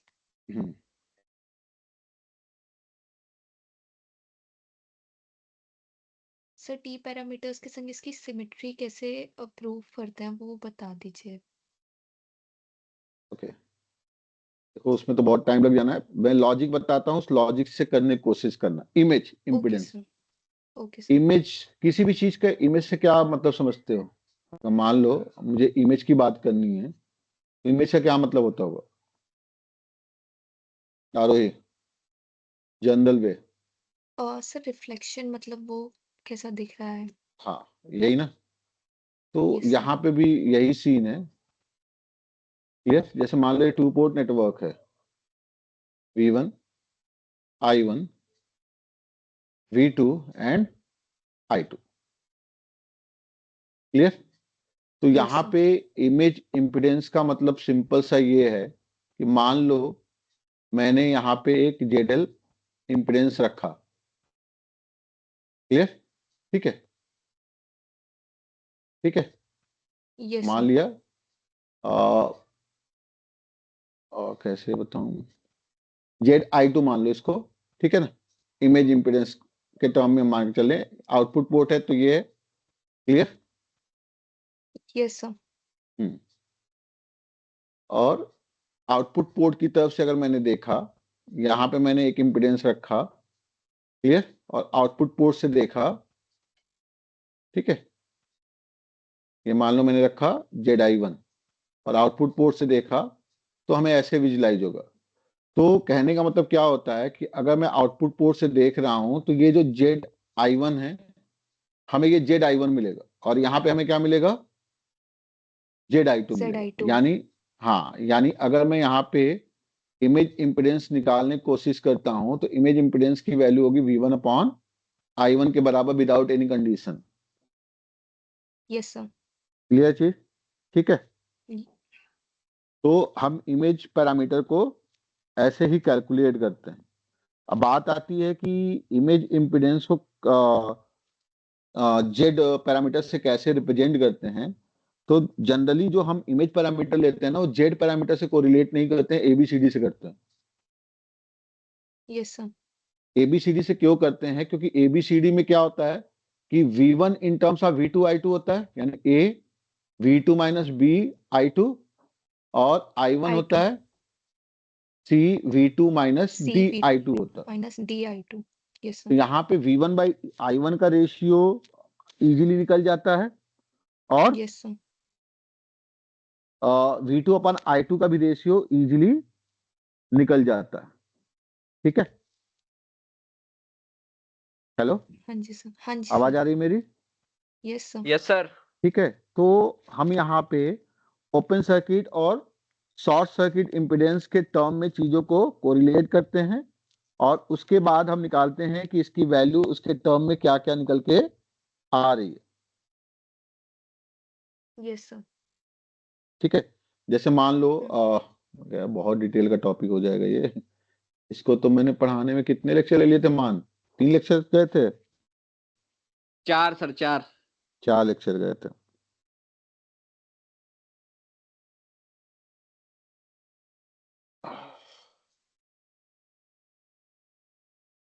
सर इससे न्यूमेरिकल आ सकता है या इसकी प्रूविंग आएगी? ओनली प्रूविंग, वो भी ABCD के टर्म में आएगी। जी वो तो ABCD। हाँ, ओनली ABCD के टर्म में आएगी और किसी चीज के टर्म में नहीं आएगी। जैसे मैं कहना क्या चाह रहा था तुमसे कि जैसे अगर मैं यहाँ से हाँ जी देखता सर। हूँ तो समझ लो हम्म, ZI2 की वैल्यू मुझे मिलेगी V2/I2 मिलेगी, क्लियर। और ZI1 की वैल्यू जो यस सर। मिलेगी मुझे वो V1/I1 मिलेगी, I1। Yes sir. ठीक है। तो अगर मैं ये इक्वेशन 1 और इक्वेशन 2 लेता हूँ तो अगर मैं ZI1 की वैल्यू निकालूंगा तो ये आएगा V1/I1 के बराबर, क्लियर। इसको मैं लिखूंगा क्या, yes sir. A V2 minus VI2 BI2 upon C C V2 V2 minus में DI2, DI2। Clear. Yes sir. तो हम्म, यहाँ पे मैं -I2 को कॉमन ले रहा हूँ। -I2 क्यों कॉमन ले रहे हो, क्योंकि हम ट्रांसमिटेंस पैरामीटर में करंट का डायरेक्शन एक ही डायरेक्शन में लेके चलते हैं, यस सर। क्लियर चीज। तो इसलिए मैं यस सर। -I2 को कॉमन ले रहा हूँ, तो यहाँ पे मैंने -I2 कॉमन ले लिया, तो ब्रैकेट में क्या आ जाएगा, A into V2 upon -I2 plus B upon -I2 into C into V2 upon -I2 plus D आएगा, क्लियर चीज। -I2 से yes sir. -I2 cancel out हो गया और ZI2 की वैल्यू भी यहाँ पे -I2 ही होगी, क्योंकि करंट का डायरेक्शन क्या हो गया, अगर हम टू पोर्ट नेटवर्क की एक तरह ही उसको ट्रीट डायरेक्शन करें में। तो, क्लियर। हाँ तो जी। उस वजह से ये चीज होता है, ठीक है। Okay sir. तो यहाँ पे ZI1 की वैल्यू एक तरह से क्या आ गई, ZI1 आ गया तुम्हारा A ZI2 plus ZI2 B plus B upon upon. C ZI2 plus D के बराबर, क्लियर चीज, यस सर। ठीक है। Yes sir. और इसके बाद क्या आता है ना, जो क्वेश्चन पूछता है, क्वेश्चन ऐसे फ्रेम करता है कि सिमेट्रिकल नेटवर्क के लिए क्या होगा, हम्म, ठीक है। जनरली तो रेसिप्रोकल होता ही होता है, हम्म, ट्रांसमिटेंस नेटवर्क हमेशा रेसिप्रोकल होता है। सिमेट्रिकल नेटवर्क के लिए क्या आएगा, तो जो हमने सिमेट्रिकल का कंडीशन पढ़ा है, फॉर सिमेट्री हमने क्या पढ़ा है, I2 equals to 0 and नहीं V2 नहीं, equals to symmetry transmittance parameter के टर्म में कंडीशन ऑफ सिमेट्री क्या होती है, A इक्वल टू D के बराबर, अच्छा हाँ जी सर। क्लियर। तो अब हम क्या यस करते सर। हैं ना, यहाँ पे जैसे मान लो हमें ZI1 निकालना है, ठीक है। तो ZI1 को हम निकालते हैं ZOC इंटू ZSC के टर्म में, तो ZI1 की वैल्यू निकल के आती है under root ZOC into ZSC के बराबर, क्लियर। और ZOC इंटू ZSC निकलता है किस कंडीशन से, एक बार V2 को 0 ले लिया तो क्या हो गया, आउटपुट पोर्ट शॉर्ट सर्किट हो गया, तो इससे निकल के आएगा ZSC की वैल्यू। एक बार I2 इक्वल टू 0 ले लिया तो इससे क्या होगा, आउटपुट पोर्ट ओपन सर्किट होगा, तो इससे निकल के आएगा ZOC। ये क्या होगा तुम्हारा, V1/I1 हर जगह निकालना है, हर जगह में क्या निकालना है, V1/I1 ही V1 by निकालना है। I1। लेकिन यस सर। जो ABCD पैरामीटर का इक्वेशन है ना, उसमें वैल्यू पुट कर देनी है, एक बार V2 0 पुट कर देना, एक बार I2 0 पुट कर देना। Yes sir. उसके बाद जब V1/I1 में इन दोनों इक्वेशन का रेशियो लोगे, मतलब डिवाइड करोगे दोनों के, तो ABCD के टर्म में सारी चीजें तुमको मिलती जाएंगी। फिर उसके बाद ZI1 की वैल्यू हमारी निकल के आती है अंडर रूट, यही कैरेक्टरिस्टिक इम्पीडेंस के बराबर होता है, ZOC इंटू ZSC के बराबर निकल के आता है, ओके क्लियर, सर। ठीक है। Yes sir. तो सिमेट्रिकल नेटवर्क के लिए क्या होता है कि ZI1 की value must be equal to ZI2 निकल के आता है for symmetrical network. Okay sir. ठीक है, तो ये बहुत डिटेल में करना पड़ेगा, तो इसलिए इतना टाइम है नहीं Excuse me, मेरे sir? पास यहाँ पे। हाँ sir at the end last में वो रूट बी अपॉन सी निकल लेगा ना?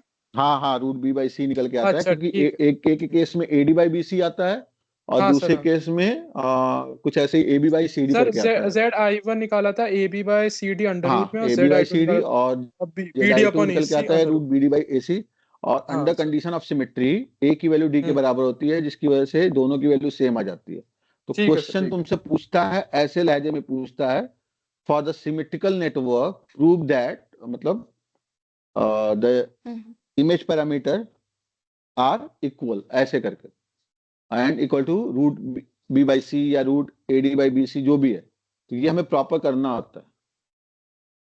यहाँ पे क्या होता है ना बेटा, तुम करना खुद इसको, ये एक इक्वेशन बन के आएगा, इक्वेशन नंबर 1। यस इसी सर तरीके से यस सर जब हम V2 लिखेंगे, मतलब V2 को हम्म, और हम्म, I2 के टर्म में, V2 I2 के टर्म में हम लिखेंगे ट्रांसमिटेंस का नेटवर्क का inverse into V1 minus I1 के टर्म में। तो यहां से जो रेशियो निकालोगी वो निकल के आएगा ZI2, और वो ZI1 plus something yes sir upon ZI1 plus something निकल के आएगा। ये दो अननोन, दो इक्वेशन निकलेंगे, दोनों को सॉल्व करके हम वैल्यू कैलकुलेट हम्म, करेंगे, और कोशिश यही करते हैं हम पहले ही कंडीशन ऑफ सिमेट्री पुट कर देते हैं ताकि वो एक इजी इक्वेशन निकल के आए, ओके सर और कुछ करना नहीं होता है इसमें। ओके ठीक है, सर यस सर ठीक है। तुमसे जेड के टर्म में कभी नहीं पूछेगा, पूछेगा तो एबीसीडी के टर्म में, चाहे वो ओपन सर्किट पैरामीटर हो, चाहे वो शॉर्ट सर्किट पैरामीटर हो, चाहे कैरेक्टरिस्टिक इंपीडेंस हो, चाहे वो इमेज पैरामीटर हो। यस सर और कुछ पूछना है 2 पोर्ट में किसी को? सर आपने एक और कराया था AD minus BC equals to 1, वो भी पूछ लेता है क्या वो? सिमेट्रिक ट्रांसमिशन नेटवर्क में ना AD minus BC is always 1 होता है, हाँ सर क्योंकि वो रेसिप्रोकल होता है। ट्रांसमिटेंस जो नेटवर्क होता है वो रेसिप्रोकल होता है। मतलब अगर तुम्हें एक ट्रांसमिशन नेटवर्क दिया हुआ है ना, तो एडी हाँ माइनस सर बीसी की वैल्यू 1 आ जाती है, मतलब प्रॉपर एक ट्रांसमिशन नेटवर्क दिया है। तो इसी वजह से देखा होगा जब हम डिराइव करते हैं तो एडी माइनस बीसी आता है। यस सर जब हम इनवर्स लेते हैं, इनवर्स से ऑब्वियस ही बात है कि जब हम एबीसीडी का इनवर्स लेंगे तो डिनोमिनेटर में क्या आएगा? 1 अपॉन एडी माइनस बीसी तो आएगा ही माइनस ना। BC। Yes sir clear? तो एडी माइनस बीसी आएगा, यहाँ पे डी हो जाता है, यहाँ पे ए हो जाता है, यहाँ पे माइनस सी, यहाँ पे माइनस बी हो जाता है। यही किया था ना हमने। यस सर एडी यही माइनस किया था। बीसी को हम 1 ले लिए थे। क्यों ले लिए यस थे? सर क्योंकि ये रेसिप्रोकल होता ही हो। Yes sir yes sir reciprocity theorem क्या होता है? रेसिप्रोसिटी थ्योरम एक लीनियर बाइलेटरल नेटवर्क के लिए फुलफिल होता है, और उसमें यस होता सर क्या है, अगर हमने वोल्टेज ये दिया है तो आउटपुट पे करंट हमें ये मिलना चाहिए, दोनों का रेशियो इक्वल होना चाहिए। उसी वोल्टेज यस को सर वहां पे रख दिया, यहाँ पे शॉर्ट सर्किट कर दिया, तो वी बाई आई का रेशियो सेम होता ही है। यस सर क्लियर चीज?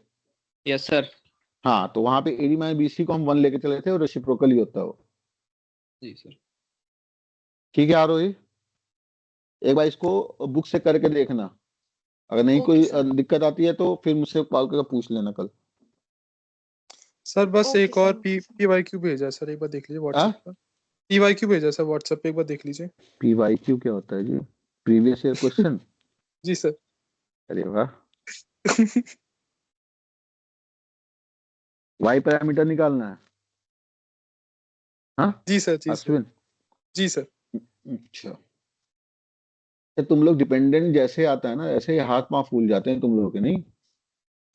हाँ सर थोड़ी दिक्कत थोड़ी दिक्कत होती है। रेगुलर क्लास में रहते हो, दिक्कतें खूब ढेर सारी हैं। देखो, 2 पोर्ट नेटवर्क के प्रॉब्लम ना नेटवर्क थ्योरम की तरह नहीं होते हैं कि तुम्हें वैल्यूज कैलकुलेट करनी है। तुम्हें कैलकुलेट करना है या तो इक्वेशन बना लो, या तो रेशियो कैलकुलेट करो, यही करना है ना तुम्हें। जी सर। सर मेरा हाँ, एक मतलब इसमें पहले तो ये था ना, इसमें डायरेक्ट कन्वर्ट नहीं कर सकते ना जैसे हम नहीं, करते थे। डिपेंडेंट सोर्स में कुछ नहीं कर हाँ सकते। ठीक है डायरेक्ट ओके कन्वर्जन केवल टी और डेल्टा में होता है, और कहीं नहीं होता। ठीक है सर। हाँ, टी सर नेटवर्क या अगर हम पाई इसमें केवीएल टी लगा नेट, के हाँ बोलो बोलो बोलो, सर अगर सुन हम रहे हैं। इसमें इसमें केवीएल लगा के जेड पैरामीटर्स में चेंज करके वाई पैरामीटर निकालने के लिए उसका इन्वर्स सेट करके निकालेंगे ना। बिल्कुल जैसे मन कर वैसे कर सकते हो इस क्वेश्चन को, बस ये टाइम बचना चाहिए। ध्यान यस सर अब इस क्वेश्चन में क्या पूछा है? Y parameter for the network shown in figure, यही पूछा है ना। Sir yes sir pure resistive network है, कुछ है नहीं इसमें। ये तो क्लास में भी करवाया है सर आपने। अच्छा, चलो अच्छी बात है, गोयल जी की कॉपी मिस हो गया होगा। क्यों गोयल जी? हाँ सर मिस हो गया होगा। हाँ ठीक है, देखो ऐसे क्वेश्चन को करने का तरीका क्या होता है, जब भी तुमसे वाई पैरामीटर पूछे ना, तो हमेशा कोशिश किया करो केसीएल अप्लाई करने की। क्या अप्लाई करने की? KCL KCL। केसीएल।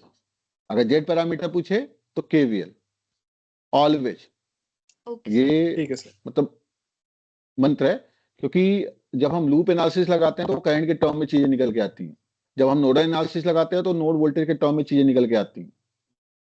क्लियर? अब इसी क्वेश्चन को करने के बहुत सारे तरीके हैं, पहला तरीका मैं बता रहा हूँ, दूसरा तरीका भी बता ही दूंगा। अब यहाँ पे दो नोड है, ये मेरा क्या हो गया, ग्राउंड हो गया। क्लियर? Yes sir. एक नोड का वोल्टेज V1 हो गया, एक नोड का वोल्टेज V2 हो गया, यही हुआ। Yes sir. क्लियर? ठीक है। अब यहाँ पे क्या है, यहाँ पे फंसता है कि डिपेंडेंट सोर्स आ गया तो इसको कैसे क्या करें। तो यहाँ पे नोड टू नोड केवीएल लग जाएगा, और क्या होगा। अगर मैं यहाँ पे इस डायरेक्शन की बात करूं तो नोड टू नोड केवीएल जब हम लगाएंगे तो क्या होगा, यहाँ पे हमें तो क्या करना है, हमें इसमें फ्लो होने वाला करंट ही तो निकालना है। अगर मान Yes, लिया sir. चलो यस सर। करंट डिसाइड कर देते हैं, ये I3 हो गया, ये I4 हो गया और ये I5 हो गया। I1 I2 को ऐसे ही रहने देना है, I1 I2 के साथ कोई छेड़छाड़ नहीं करनी। क्लियर चीज? हमें I4 Yes, sir. निकालना है, क्योंकि I4 ही हमें लगता है कि दिक्कत करता है, जबकि इसी को हम सुपर नोड एनालिसिस कहते हैं। क्या कहते हैं? Super node analysis. एनालिसिस। ठीक है, तो ये तुम्हारा V1 minus 4 sorry I4 into 1 minus 3V1 equal to क्या हो जाएगा, V2 के बराबर। इसी को हम बोलते हैं नोड टू नोड केवीएल। इस केवीएल। नोड से Yes, स्टार्ट sir. किया, माइनस I4 इंटू 1 प्लस से माइनस की तरफ जा रहे हैं तो माइनस 3V1 इक्वल टू क्या हो जाएगा, इस नोड वोल्टेज के बराबर हो जाएगा। यानी I4 की वैल्यू क्या आ गई, सीधे सीधे V1 minus 3V1 minus V2 upon I4। तो इसमें कुछ होता नहीं है। यहाँ पे मान लो कि ये एक वोल्टेज सोर्स V1 हो गया और एक वोल्टेज सोर्स प्लस से माइनस की तरफ है, तो ऑब्वियस ही बात है नेट वोल्टेज सोर्स क्या हो गया, V1 माइनस 3V1। तो ये इनिशियल वोल्टेज हो गया, initial voltage minus final voltage कितना है, V2 है, अपॉन 1 हो जाएगा। आप जिस तरीके से सोचना चाहे ठीक है उस तरीके से सोच सकते हैं। अब हमें क्या करना है, सिंपली केवीएल लगाना है। तो यहाँ पे I3 I4 I5 ये सब टर्म में केवीएल लगाने की जरूरत नहीं है, सीधे वो चीज स्किप करेंगे और वोल्टेज के टर्म में चीजों को लिखना शुरू करेंगे। तो मैं अगर नोड 1 पे केवीएल लगाऊंगा, ये नोड 2 है, एट नोड 1 पे सीधे क्या हो जाना है, I1 equal to V1 minus 0/2 plus V1 minus 3V1 minus V2 upon 1। Clear? Equation number Yes, 1 हो sir. गया। यानी ये क्या हो जाएगा, I1 equal to V1/2 2 minus V1।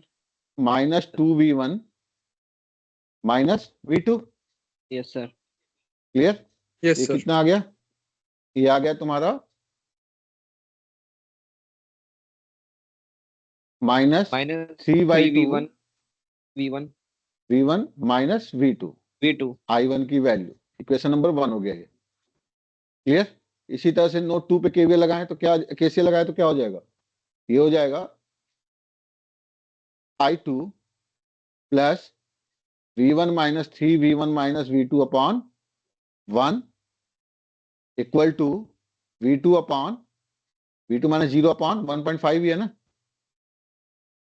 Clear? ठीक है, क्लियर यस सर। चीज सबको। तो हमें क्या निकालना है, I2 निकालना है। तो I2 की वैल्यू क्या हो जाएगी, I2 हो जाएगी तुम्हारी V2 अपॉन 1.5 और ये प्लस हो जाएगा इधर आके, तो plus 2V1 plus V2। Yes sir. ठीक है, और ये कितना आ जाएगा, 3 1 4 4 upon 1.5 V1 plus V2। Clear है? Yes sir. Yes sir. ठीक है, तो ये तुम्हारा क्या निकल के आ गया, I2 इक्वल टू 40/15। तो ये 5 से कट जाएगा तो 8/3V1 plus V2। Equation number 2 आ गया। I1 कितना था मेरा, I1 था सर, मेरा minus 3/2 -3। V1 minus V2। Yes sir. Equation number 1। ठीक है, अब हमें क्या करना, हमें तो बस इसको लिख देना है, मतलब मैट्रिक्स के टर्म में। मैट्रिक्स के टर्म में लिख दिया I1 I2। क्लियर? यहाँ पे क्या आ जाएगा, V1 V2 यस सर। और ये सारे sir. अपने कोफिशिएंट के साथ यहाँ पे पुट हो जाएंगे, -3/2 -1 8/3 एंड 1। तो ये क्या हो गया, y की वैल्यू क्या आ गई, ये आ गई तुम्हारी -3/2 2 -1 8/3 एंड 1 के बराबर, वन। और यही क्या होता है तुम्हारा y11 y11 y12 y12 y21 y22 के बराबर। बराबर। यहाँ से वैल्यू लिख दो, या इसी को जी क्या सर, कर ठीक सकते है। हो, इसी को ऐसे भी लिख सकते हो, y11 v1 plus y12 v2, यहीं से कंपेयर कर लो, y21 v1 plus y22 v2, यहां से कंपेयर कर लो। ठीक है सर। क्लियर है? हाँ सर, थैंक यू। ठीक है। दूसरा तरीका क्या है, एक बार v2 को 0 ले लिया, एक बार v1 को 0 ले लिया, और उसके बाद सारे रेशियो की वैल्यू कैलकुलेट करो। अब उसमें क्या होता है ना, जब छोटा सर्किट होता है तो इजीली हो जाता है, बड़े सर्किट में कंफ्यूजन क्रिएट हो जाता है, आप गलती कर देते हो। इसीलिए मैं कहता हूं जब भी वाई पैरामीटर पूछे तो आप केसीएल अप्लाई करो, और जब जेड पैरामीटर पूछे तो आप केवीएल अप्लाई किया करो। ठीक ठीक है? है सर। बाकी पैरामीटर्स के लिए आप तो कुछ भी यूज कर सकते हो, केवीएल के से कुछ भी। Okay sir. और किसी का कोई डाउट है इस यूनिट में? सर एक वो न्यूमेरिकल बता देते हैं कि जो कास्केड कनेक्शन में जो दो सिमिलर कनेक्शन जोड़ देते हैं उसको कैसे किया जाए, अलग अलग कर निकाल करके फिर बाद में डबल कर दें क्या उसे? दो सिमिलर हाँ जी डबल सर। नहीं करना होता है, इनटू करना होता है, मैट्रिक्स का मल्टीप्लिकेशन होता है। हाँ सर, मतलब वो मैट्रिक्स मल्टीप्लिकेशन होना चाहिए। हाँ हाँ, अगर कभी भी ऐसा क्वेश्चन आता है ना कि तुम्हें लगता है कि ये रिपीट हो रहा है, जी तो सर। रिपीट होने का मतलब कि जो तुमको दिख रहा है उसका इजीली कैलकुलेशन कर सकते हो, जी सर। तो उसको इजीली कैलकुलेट करके एबीसीडी निकालो, और फिर जी ये सर। इसमें एबीसीडी मल्टीप्लाई कर दो दोबारा। जी सर। कैस्केड कनेक्शन में यही होता है कि ओवरऑल एबीसीडी पैरामीटर क्या होता है, इंडिविजुअल एबीसीडी पैरामीटर के स्क्वायर मैट्रिक्स के मल्टीप्लिकेशन के बराबर बराबर होता है। जाता है। स्क्वायर मत कर देना, जी यानी सर। ए स्क्वायर बी स्क्वायर सी स्क्वायर डी स्क्वायर लिख के चले आना। नहीं नहीं नहीं सर, वो मतलब हाँ मैट्रिक्स मल्टीप्लिकेशन। ठीक है। जी सर। ईशा मैम भी भेज रही है क्या लिंक,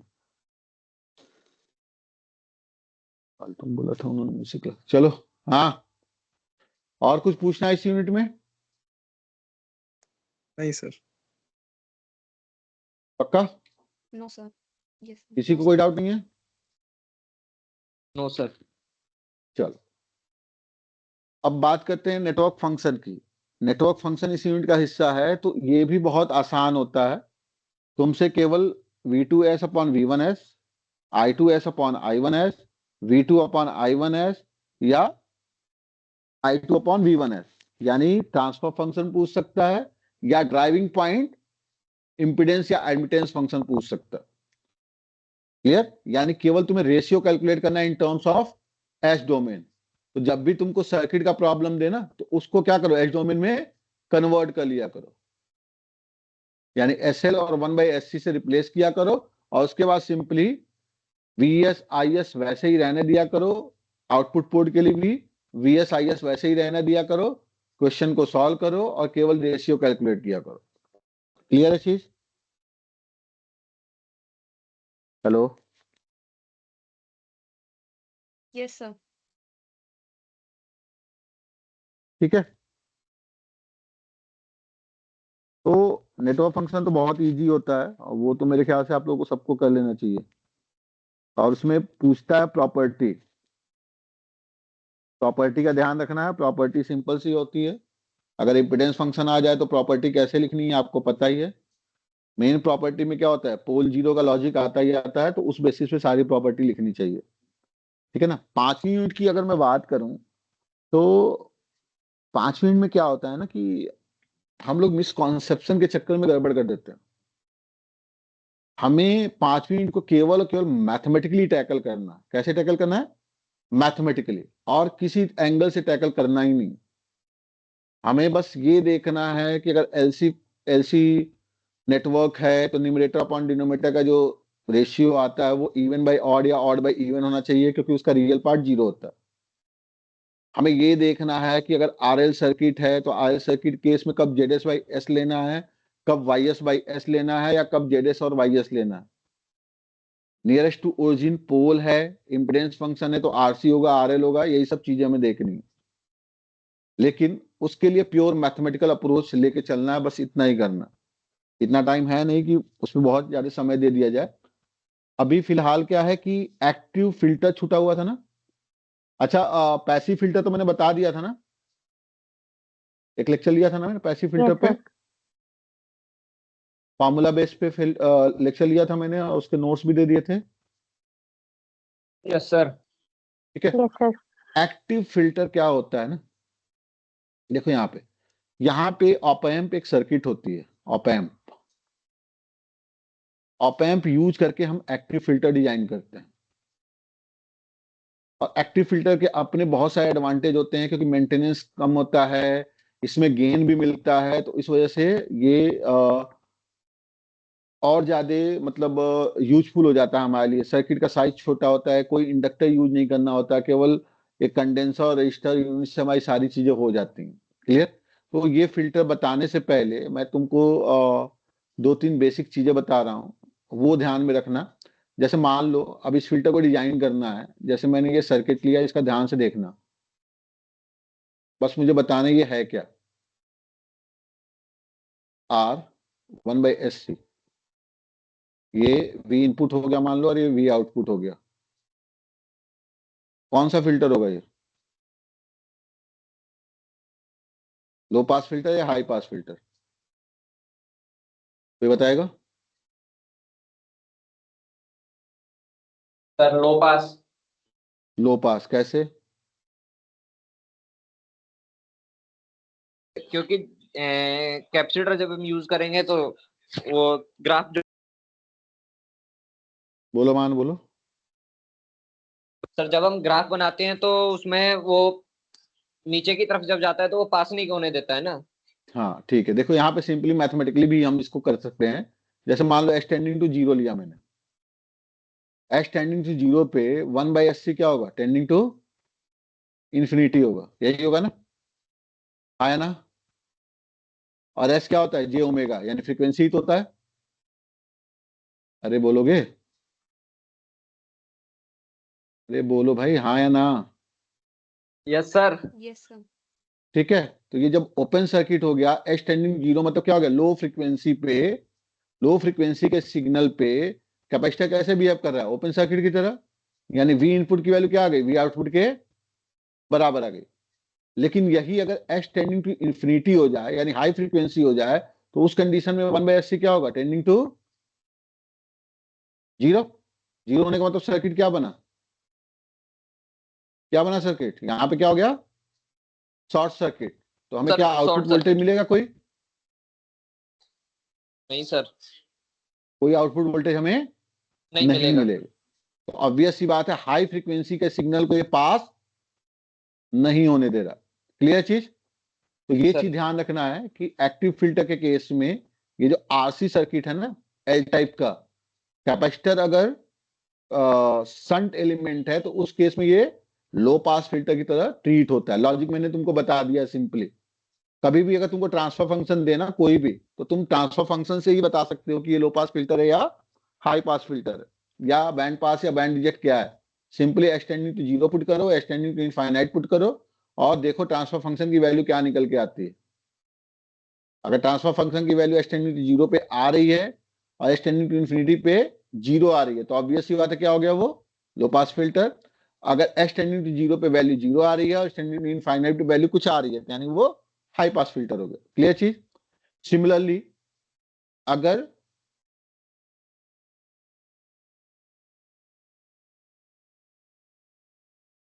सीरीज एलिमेंट कैपेसिटर हो जाए, इस केस में क्या होगा, एक्सटेंडिंग टू जीरो पे क्या हो जाएगा, capacitor open circuit, open circuit हो जाए तो कोई आउटपुट मिलेगा, नो सर। नहीं मिलेगा। यानी लो फ्रीक्वेंसी के सिग्नल को ये पास नहीं होने दे रहा। नहीं होने देगा। लेकिन अगर एक्स टेंडिंग टू इनफाइनाइट लेंगे तो क्या हो जाएगा, शॉर्ट सर्किट। शॉर्ट सर्किट का मतलब क्या हो गया, वी आउटपुट की वैल्यू वी इनपुट के बराबर हो गया, यानी सिग्नल पास कर रहा है। तो यानी ये कैसे बिहेव करेगा, एक हाई पास फिल्टर की तरह। क्लियर। ये कैसे बिहेव कर रहा है, एक लो पास फिल्टर की तरह। ठीक है। तो एक्टिव फिल्टर क्या होता है, बस बेसिक, क्योंकि तुम लोगों में केवल इंट्रोडक्शन है ना एक्टिव फिल्टर के लिए। हेलो। Yes sir. ठीक है, एक मिनट चार्ज करना पड़ेगा।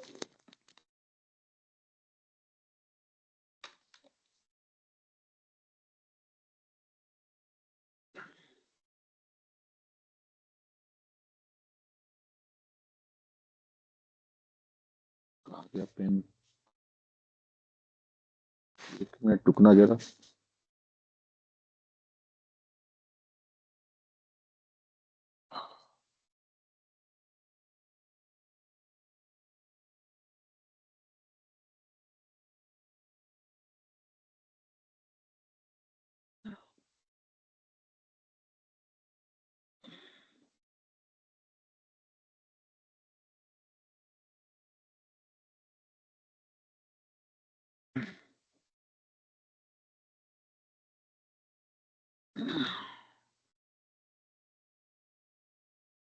क्लियर है चीज? हेलो? Yes sir. यस हाँ, सर। तो देखो कैसे क्या होता है। मैं बस सिंपल इंट्रोडक्शन ही दिया हुआ ना, केवल introduction to active filter. Yes sir. Active low pass filter कैसे हम डिजाइन करते हैं। ये हमारा ऑप एम्प हो गया।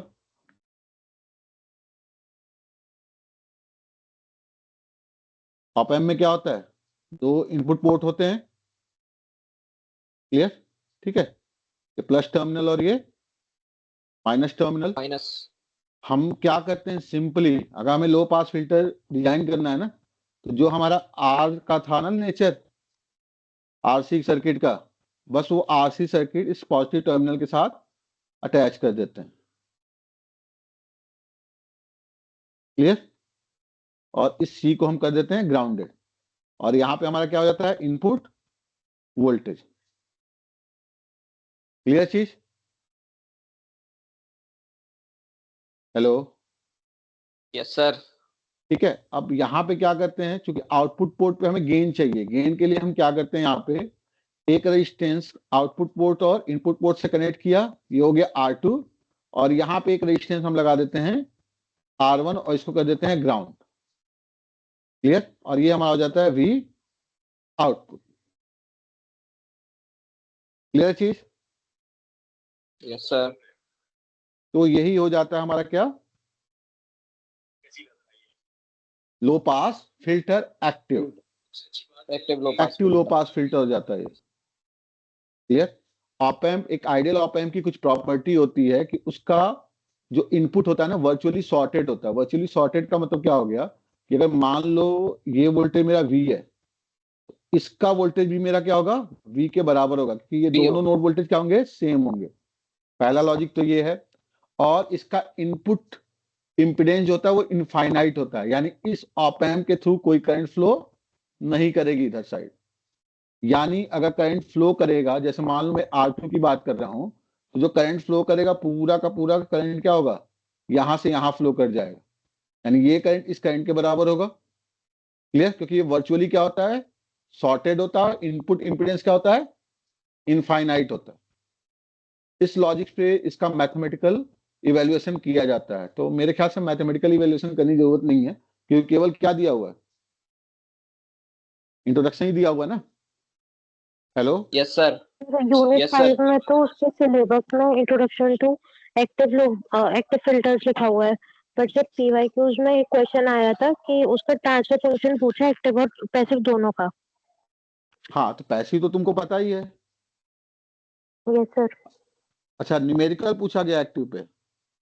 नहीं सर, बस ये था कि describe briefly about the transfer impedance of low active अच्छा फिल्टर्स ठीक एंड है, पैसिव फिल्टर ऐसे करके था। ट्रांसफर इम्पीडेंस बोल दिया था, मतलब ट्रांसफर फंक्शन। Transfer function. ठीक है, देखो ये कैसे करते हैं बस इतना जान लो, और ये हाई पास फिल्टर के लिए अप्लाई कर लेना तुम लोग। क्लियर चीज?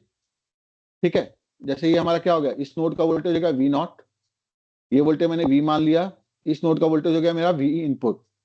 क्लियर चीज? ठीक है, अगर मैं यहाँ पे करंट फ्लो करा रहा हूं, तो इस करंट की वैल्यू इस करंट के बराबर हो जाएगी। अगर मान लिया मैंने ये I1 करंट है, तो ये भी क्या होगा, I1 के बराबर होगा। अगर ये करंट मान लिया I2 है, तो ये भी करंट क्या होगा, I2 के बराबर होगा। ये क्लियर सबको? Hello? Yes sir. Simply property क्या है ऑप एम्प की, मैं फिर बता रहा हूं, वर्चुअली सॉर्टेड, बस यही दो प्रॉपर्टी यूज करना है और पूरा मैथमेटिकल एक्सप्रेशन तुम आराम से डिराइव कर लोगे। वर्चुअली क्या होता है, ये सॉर्टेड, और इनपुट इंपीडेंस होता है इनफाइनाइट। इनपुट इंपीडेंस कितना होता है, इनफाइनाइट। क्लियर, बस ये दो लॉजिक यूज करना है और कुछ नहीं है, समझ गए। इनपुट इंपीडेंस इनफाइनाइट होने की वजह से क्या हो रहा है, ये I2 करंट यहां से फ्लो करके यहां फ्लो कर जा रहा है, यहां ऑप एम्प की तरह इंटर नहीं कर रहा। क्लियर है चीज। सिमिलरली ये जो I1 करंट है ऑप एम्प की तरफ नहीं जा रहा है, I1 पूरा का पूरा कैपेसिटर के थ्रू फ्लो के वापस चला जा रहा है। क्लियर है चीज। तुम्हें Yes, यहाँ पे sir. करना क्या है, V नॉट को V इनपुट के टर्म में रिप्रेजेंट करना, यही करना है ना तुम्हें, और कुछ करना नहीं। यानी तुम्हें Yes. ये V नहीं चाहिए, इस V को तुम्हें एलिमिनेट करना है पूरे के पूरे एक्सप्रेशन से। तो यहाँ पे तुम्हें क्या दिखा, एक I2 दिख रहा है और एक I1 दिख रहा है। क्लियर है, क्लियर, ठीक है। लेकिन हमें Yes, sir. I2 I1 से मतलब नहीं है, हमें किससे मतलब है, V से मतलब है। तो तुम देखोगे यहाँ पे, तो मैं I1 को क्या लिख सकता हूं, मैं ये इनपुट सोर्स वाला पहले कर रहा हूं, मैं लिख सकता हूं initial voltage V input minus V upon R equal to V minus 0 upon 1/SC। लिख सकता हूं मैं इसको, बोलोगे हाँ या ना। Yes, sir. Yes, Yes, sir. sir. ये क्या हो जाएगा, V input minus V upon R equal to SC into V। Clear. अब हमें क्या करना है, यहाँ पे V की वैल्यू लिख लेनी है। तो ये क्या हो जाएगा, V input equal to minus V equal to RC into V S। लिख सकते हैं इसको, ठीक है। Yes, sir. तो यहां से क्या हो जाएगा, V input equal to V common हो जाएगा यहाँ पे, तो RC S plus 1 into V के बराबर, या यहां से V की वैल्यू क्या आ जाएगी, V input upon SRC plus 1। Clear चीज, इक्वेशन नंबर 1 हो गया ये, ठीक है। हमने V क्यों निकाला यहाँ पे, क्योंकि हम V कहाँ यूज करना चाहते हैं, ऊपर वाले इक्वेशन में। ऊपर वाला इक्वेशन कैसे मिलेगा हमें, देखो जरा। अगर मैं I2 की बात करूं, I2 की वैल्यू क्या है यहाँ पे, मैं क्या लिख सकता हूं इसको, V not minus V upon R2। लिख सकते हैं हम इसको, hello. Yes, sir. Yes, sir. Initial voltage minus final voltage upon बीच का रेजिस्टेंस इक्वल टू, Resistance. ये क्या है, V है, तो V माइनस, ये क्या ग्राउंड है, तो V माइनस 0 अपॉन R1, ये लिख सकते हैं हम लोग। Yes, sir. V नॉट की वैल्यू क्या आ गई, V not minus V equal to क्या आ गया, R2 by R1 into R1. V। तो V नॉट की वैल्यू आ गई 1 plus R2 by R1 into V के बराबर। ये हो गया इक्वेशन नंबर 2। 2. क्लियर चीज, Yes, sir. ठीक है। तो हमें ये दो इक्वेशन मिले, एक V नॉट इक्वल टू क्या आया 1 plus R2 by R1 into V, और दूसरा V इक्वल टू क्या आया, V इन अपॉन SRC प्लस 1 के बराबर। हमें बस क्या करना है, V की वैल्यू को एलिमिनेट कर देना है। तो पहले वाले इक्वेशन से दूसरे वाले इक्वेशन में क्या करो, V की वैल्यू पुट कर दो, तो V नॉट की वैल्यू आ गई 1 प्लस R2 बाई R1। ये जो R2 बाई R1 देख रहे हो ना, 1 प्लस R2 बाई R1, यही गेन होता है। गेन की वैल्यू हमेशा क्या होती है, ग्रेटर देन 1 होती है। तो ये देख रहे हो 1 प्लस R2 बाई R1 है, तो वो ग्रेटर देन 1 अपने आप ही हो गया। इसी को हम वोल्टेज गेन कहते हैं। V की वैल्यू पुट कर दें, तो V input upon SRC plus 1।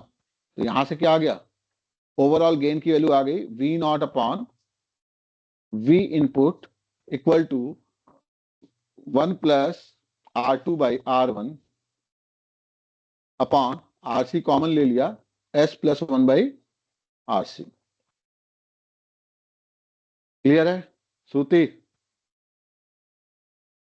Yes, sir. Hello. यही हमारा ट्रांसफर फंक्शन होता है, Okay, ठीक sir. है। हाँ, सर अब जो देखो आपने तुम गेन खुद, वाला टर्म बोला था वो 1 प्लस R2 बाय R1 था। हाँ ये गेन फैक्टर होता है 1 प्लस R2 बाई R1 होता है। ये हमारा overall Okay, sir. Transfer function होता है। क्लियर, तुम खुद देखो यहाँ पे S की वैल्यू तुम 0 पुट करो, यस सर। कुछ वैल्यू मिलेगी, नहीं सर। कुछ वैल्यू मिलेगी, फाइनाइट वैल्यू आएगी ना कुछ, 1 + R2 R1 यस के सर। बराबर। एस की वैल्यू यस अगर हम सर। 0 पुट करेंगे तो V naught upon V input की वैल्यू क्या आएगी, 1+ यानी गेन फैक्टर के बराबर 1 + R2 R1 के बराबर हो जाएगा। लेकिन बराबर अगर आएगी। यही S tending to infinite put करेंगे तो V naught upon V input की वैल्यू आ जाएगी 0। Okay sir. क्लियर? कौन आउट हो गया यस भाई? सर। पढ़ लो, नहीं तो छोड़ के क्रिकेट ही देख लो। क्लियर चीज? हेलो? Yes sir. तो यही तुम्हारा है for active low pass filter के लिए। अब यही हाई पास फिल्टर केस में क्या हो जाना है, सिंपली बस आर और सी एक दूसरे से रिप्लेस हो जाने, और कुछ नहीं होना, और पूरा मैथमेटिकल डेरिवेशन ऐसे ही होगा, और कोई तरीका ही नहीं है। ये ग्राउंड कर दिया हमने,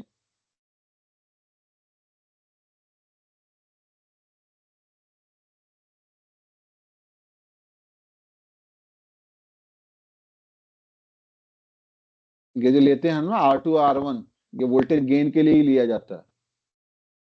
क्लियर? यहाँ पे क्या आ जाएगा, एक कैपेसिटर, और यहाँ पे आ जाएगा एक रजिस्टर, रजिस्टर कर दिया ग्राउंड, और ये कनेक्ट कर दिया किससे, ऑप एम्प से। क्लियर? और यहाँ पे हो गया V इनपुट, और यहाँ पे हो गया V आउटपुट। फिर से वही काम करना है, V नॉट माइनस, अगेन क्या काम करना है, वही काम करना है डेरिवेशन के लिए। क्लियर? इसको मान लिया V, इसको मान लिया V, तो V not minus V upon R2 equal to V upon R1। Similarly यहाँ पे क्या हो जाएगा, V input minus V upon 1/SC equal to V upon R। Clear है चीज? और यस इसी सर। तरीके से हमें V naught upon V input का डेरिवेशन निकाल के रख देना। क्लियर सबको कि नहीं? Yes sir. यही तुम्हारा एक्टिव हाई पास फिल्टर हो जाएगा। सर्किट सिंपल है, कोई चीज रटने की जरूरत यहाँ पे नहीं है। ठीक है, बिना रटे भी हम सारी चीजें यहाँ पे सॉल्व कर ले रहे हैं। ठीक है ना? श्रुति क्लियर है? Yes sir. तो यस सर। एक्टिव लो पास और हाई पास क्लियर है सबका? Yes sir. कहा गया, कोई क्वेश्चन भेजा था मैंने।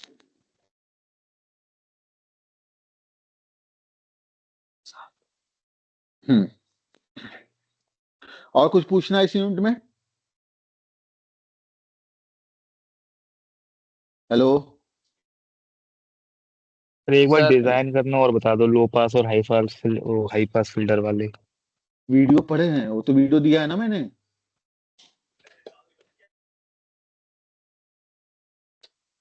हेलो? Yes sir. सर इस ग्रुप पे नहीं है वो, इस ग्रुप पे नहीं आया सर वो वीडियो। मान वीडियो बनाया था मैंने, वीडियो रिकॉर्डिंग डाली थी इसकी। डाली है सर, डाल रखी इसका है लिंक आपने। भेज देना। तो कौन बोल रहा है, ये लक्ष्य ELC कौन, ए वाले कौन कौन बोल रहा है ये, मतलब? जयंत सर। अच्छा चलो, मैं शेयर कर दूंगा यूट्यूब, उसी चैनल पे ही है। ठीक है? हेलो? Yes sir. उसमें ठीक न्यूमेरिकल है सर, लेके ठीक किया है है। तो वहां पे समझ में आएगा अच्छे से बेटा। ठीक है? आरोही, यस सर। ये सुपरपोजिशन का थ्योरम का न्यूमेरिकल पूछा है तुमने? हाँ जी सर। अच्छा, थ्योरम वगैरह से तुम लोग को डर क्यों लगता है इतना? सर डर नहीं लगता एक्चुअली, बाकी के जो ईशा मैम ने कराए थे मैंने सारे कर लिए, तो मैं PYQs देख रही थी। एक ये वाला मेरे मेरा जो आंसर है आ तो रहा था कुछ कुछ, बट मैंने उसका आंसर देखने के लिए ChatGPT किया, उस पे अलग आ रहा, मेरा अलग आ रहा, हर चैट जगह अलग जीपीटी अलग मिल ये रहा क्या था। होता है? चैट जीपीटी तुम आंसर लिख के दे दो इसका तो सेम आंसर बता देता है, तुमको पता है? हाँ जी सर, वो तो फिर वैसा हाँ डिजाइन कर देता है। हाँ, चल कोई नहीं। और किसी कुछ पूछना है? जल्दी बोलो भाई। सर बस टू पोर्ट नेटवर्क फंक्शन वाला जो चैप्टर है उसमें बस क्वेश्चन का लग रहा है कि किस टाइप से थोड़े से आ जाएंगे, बाकी तो नहीं है कोई सा अरे डाउट। वो तो आसान चीज है श्रुति, उसके लिए इतना क्यों परेशान हो रही हो? सर क्लास की कॉपी कर रही है। हाँ, तो क्या क्लास कर की रही? कॉपी के जो क्वेश्चन थे वो कर लिए हैं। आप पीवाई क्यूज देखो ये सब लगा के एक बार। ठीक है, हमें निकालना है 4 ओम में कितना करंट फ्लो हो रहा है by using super position theorem. Yes sir. ठीक है, चलो देखो जरा इसको। पहले हम ले रहे हैं यहाँ पे 5 एम्पियर को सोर्स को एक्टिव ले रहे हैं। ठीक है, तो सर्किट पहले बनाए हम।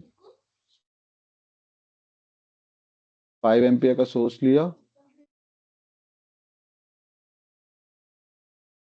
पहले क्या करना चाहिए, हमेशा ये चीज ध्यान रखा करो, जब भी ऐसे प्रॉब्लम हो ना, अगर सर्किट सिंप्लीफाई हो सकती है ना, सर्किट को हमेशा सिंप्लीफाई करना चाहिए, फिर उसके बाद क्वेश्चन को अप्रोच करना चाहिए। हमेशा ये ध्यान रखें सभी लोग। Okay sir.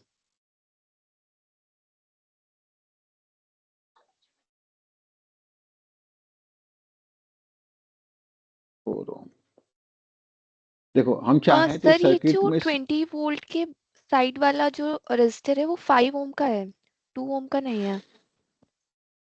अच्छा 5 ओम है, ठीक है। हाँ जी। चलो देखो यहाँ पे हाँ जी सर। हमें निकालना है इस करंट आई को। क्लियर चीज?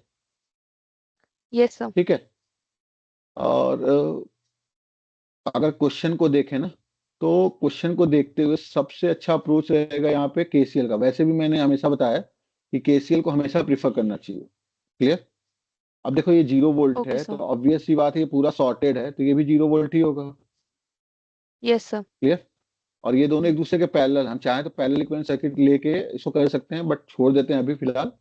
अभी इसको ऐसे ही सॉल्व करते हैं। ठीक है ना?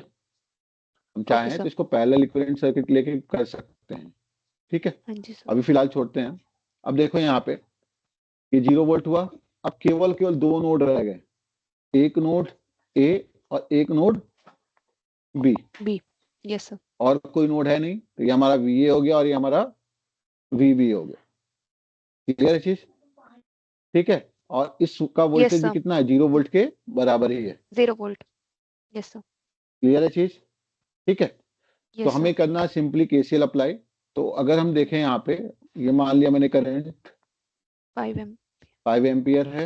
यहाँ पे करंट मैंने ले लिया I1, और ये करंट ले लिया मैंने, कोई डायरेक्शन लेते हैं, चलो I2 ले लेते हैं, और ये करंट ले लिया मैंने I3। क्लियर चीज? ठीक है, अब यहाँ पे 2 अननोन, 2 इक्वेशन का प्रॉब्लम बन जाएगा ये। Yes sir. ठीक, और कुछ आसान तो कर नहीं सकते हैं। तो देखो इसे और आसान कर सकते हैं। देखो यहाँ पे मैं आसान तरीका बता रहा हूँ, बाकी ये करते रहना तुम लोग। 5 एम्पियर, हाँ जी सर। मैंने क्या बोला कि ये दोनों एक दूसरे के पैरेलल है। पैरेलल होने का मतलब इसका इक्विवेलेंट रेजिस्टेंस कितना आ गया, 30/11 ओम। 6 एंड 5 एक दूसरे के यस क्या सर। है, पैरेलल, तो 30/11 ओम हो गया। क्लियर? ठीक है, बस यहाँ पे क्या है ना, जब हम सर्किट को रिक्रिएट करते हैं तो उस समय हमें ध्यान देना होता है कि कहीं हम कोई गलती तो नहीं कर रहे हैं। ठीक है, इसीलिए मैंने यहाँ पे ए बी और ये नोड क्या लिया है, ये नोड ए, ये नोड बी, और ये हमारा क्या है, ग्राउंड नोड है 0 वोल्ट वाला। क्लियर चीज? हेलो? हाँ जी yes sir. Sir. Yes sir. ठीक है, यस सर। अब देखो यहाँ पे ये रेजिस्टेंस कितना है, 6 ओम। अब जो 4 ओम का रजिस्टर है वो किसके किसके बीच है, सर 30/11 और 6 ओम के पैरेलल में है। ध्यान से देखो। 4 ओम का रजिस्टर कौन कौन से नोड के बीच में है, अच्छा। ए और ग्राउंड नोड के बीच में। किसके बीच में है, यस सर। ए और ए ग्राउंड के और बीच ग्राउंड में। नोड के बीच में। इस क्वेश्चन में यही गलती कर देते हैं हम लोग कि हम देखते नहीं है किसके बीच में जा रहा है ये।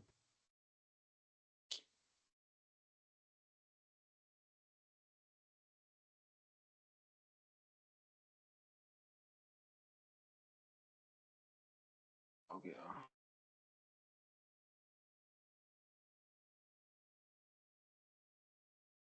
देखो ये होगा इसके और इसके बीच में, यस सर। ये आई हमें निकालना है। अब देखो ये 30/11 और ये 6 क्या होगा, एक दूसरे के सीरीज में। सीरीज में हो गए। सर्किट तो और सिंपल हो गई, ये 5 एम्पियर, क्लियर। ये तुम्हारा कितना हो गया, यस 2 सर। ओम, और ये दोनों एक दूसरे के सीरीज में, तो वैल्यू कितनी आ गई है, और 96/11 ओम, यस सर। ये आएगा ना। Yes sir. 66। और ये तुम्हारा 4 ओम, ठीक, क्लियर। ठीक है, Yes, ये sir. तुम्हारा ग्राउंड नोड था ही पहले से, ठीक है। यहाँ पे करंट कितना है, 5 एम्पियर है, तो सिंपली करंट डिवाइडर रूल लग जाएगा यहाँ पे, Current divider और rule. Yes, तुमको sir. यहाँ पे आई की वैल्यू मिल जाएगी 96/11 अपॉन into 5. 96/11 प्लस 44, यानी कितना हो जाएगा ये 140/11 Yes, sir. इंटू 5. 5, यही होगा। Yes, sir. 140 ही होगा ना यहाँ पे, क्लियर।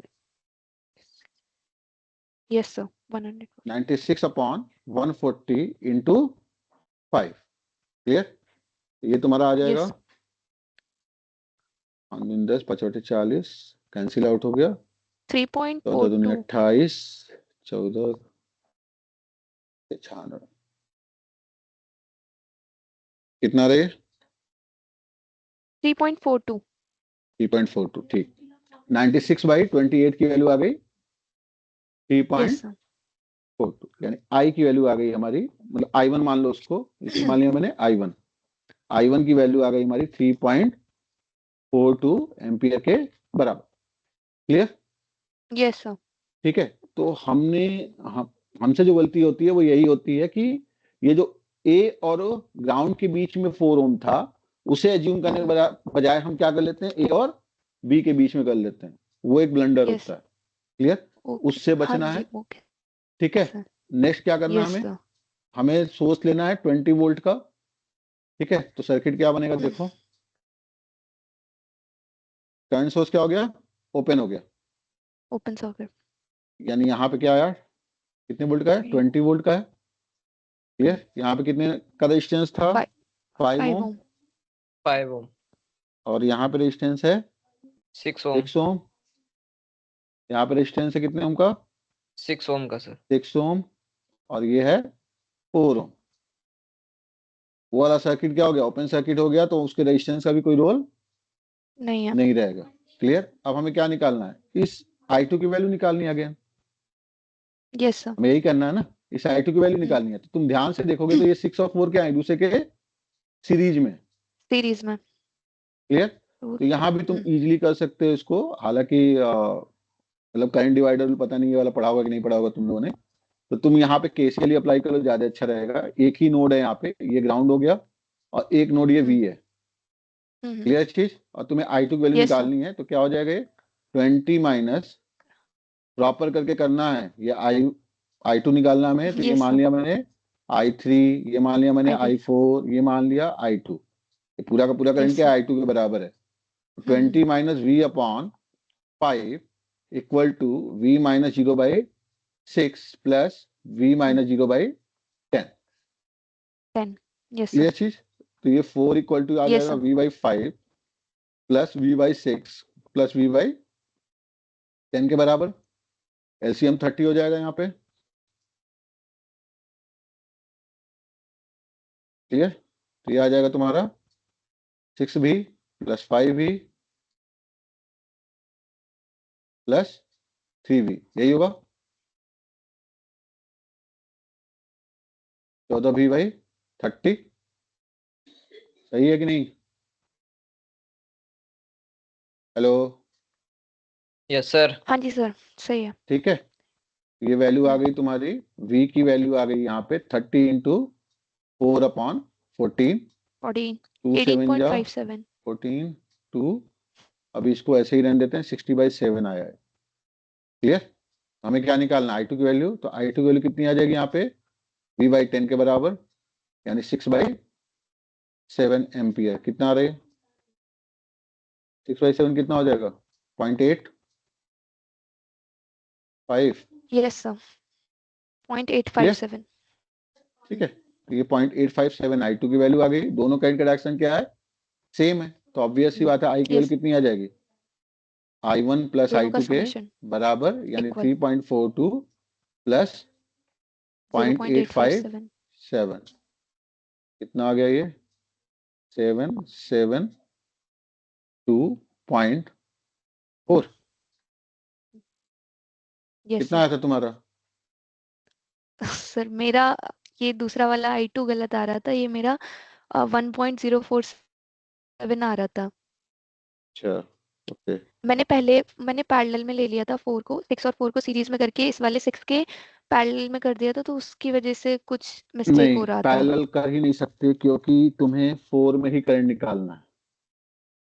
तुम पैरेलल करके एक काम कर सकते थे कि आई थी जो पैरेलल करके sir total overall current, overall हाँ टोटल ओवरऑल करंट निकाल करंट के निकाल करंट दी। डिवाइडर लगा सकते थे 6/16 इंटू टोटल करंट, हाँ ये जी कर सर, सकते थे।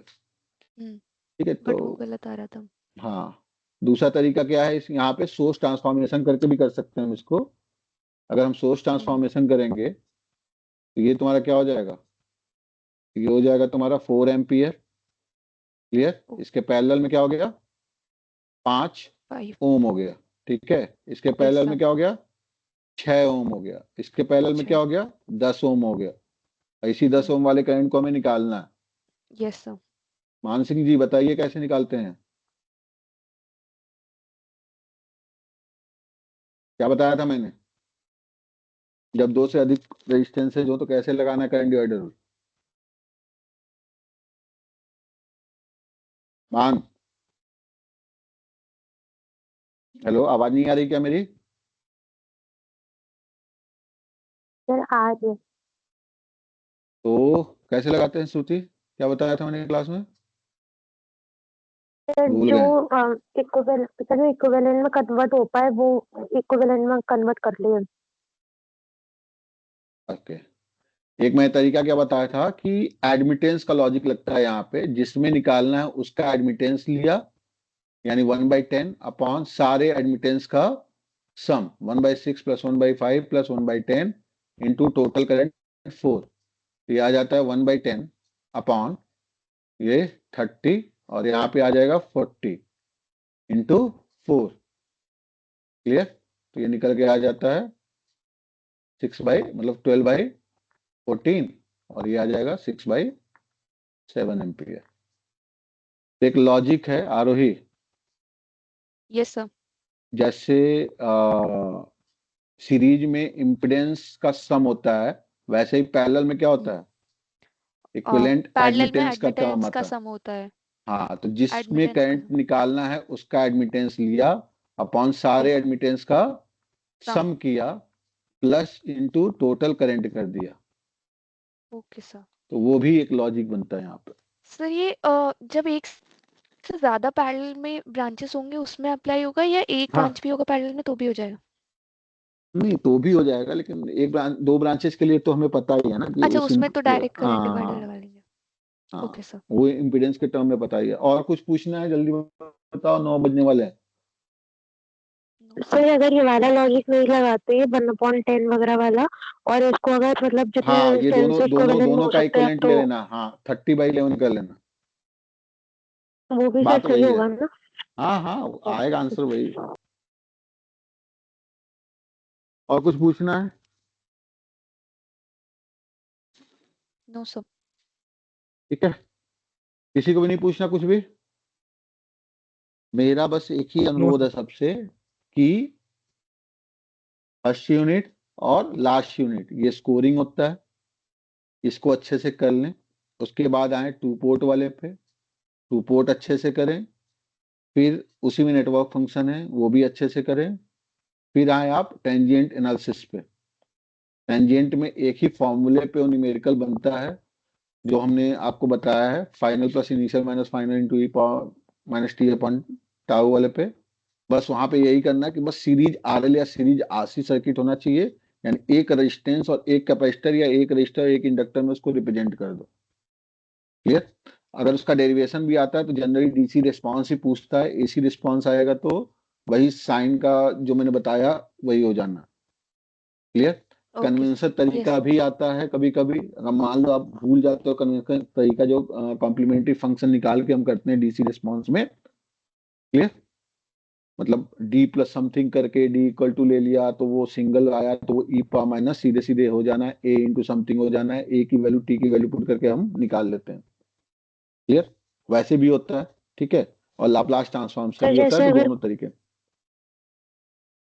सर बोलो। जैसे अगर क्वेश्चन में स्पेसिफाई नहीं किया है कि डीसी है एसी रिस्पॉन्स के लिए तो डीसी ट्रांजिएंट का करके कुछ आना, डिराइव करना है तो फिर डीसी का ही मतलब करके आओगे बेटा, लाप्लास भूल गए? नहीं हाँ, सर मैं लाप्लास ये पूछ ट्रांसफॉर्म रही से ही थी करना, कि ओके सर लाप्लास ट्रांसफॉर्म ही यूज करना, क्योंकि वो इजी होता है, मतलब मुझे लगता है कि वो थोड़ा आसान है, क्योंकि अभी मैथमेटिक्स में लाप्लास पढ़ के आए हम, डिफरेंशियल इक्वेशन थोड़ा सा भूल जाता है, क्योंकि कब हमें पर्टिकुलर इंटीग्रल निकालना है, कब कॉम्प्लीमेंट्री फंक्शन निकालना है, ये सारी चीजें हो जाती हैं। ओके सर ठीक है, तो खत्म करें लेक्चर? किसी कुछ पूछना है?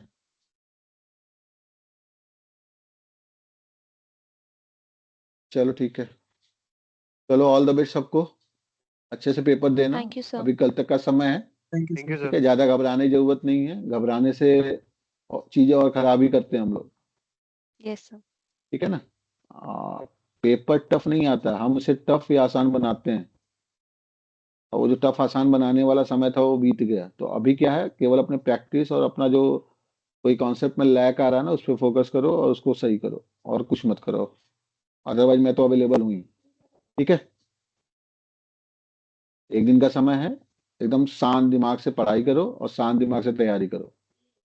ठीक है, चलो all the yes best. Sir thank you sir thank you sir. Sir recording डाल दीजिएगा बस।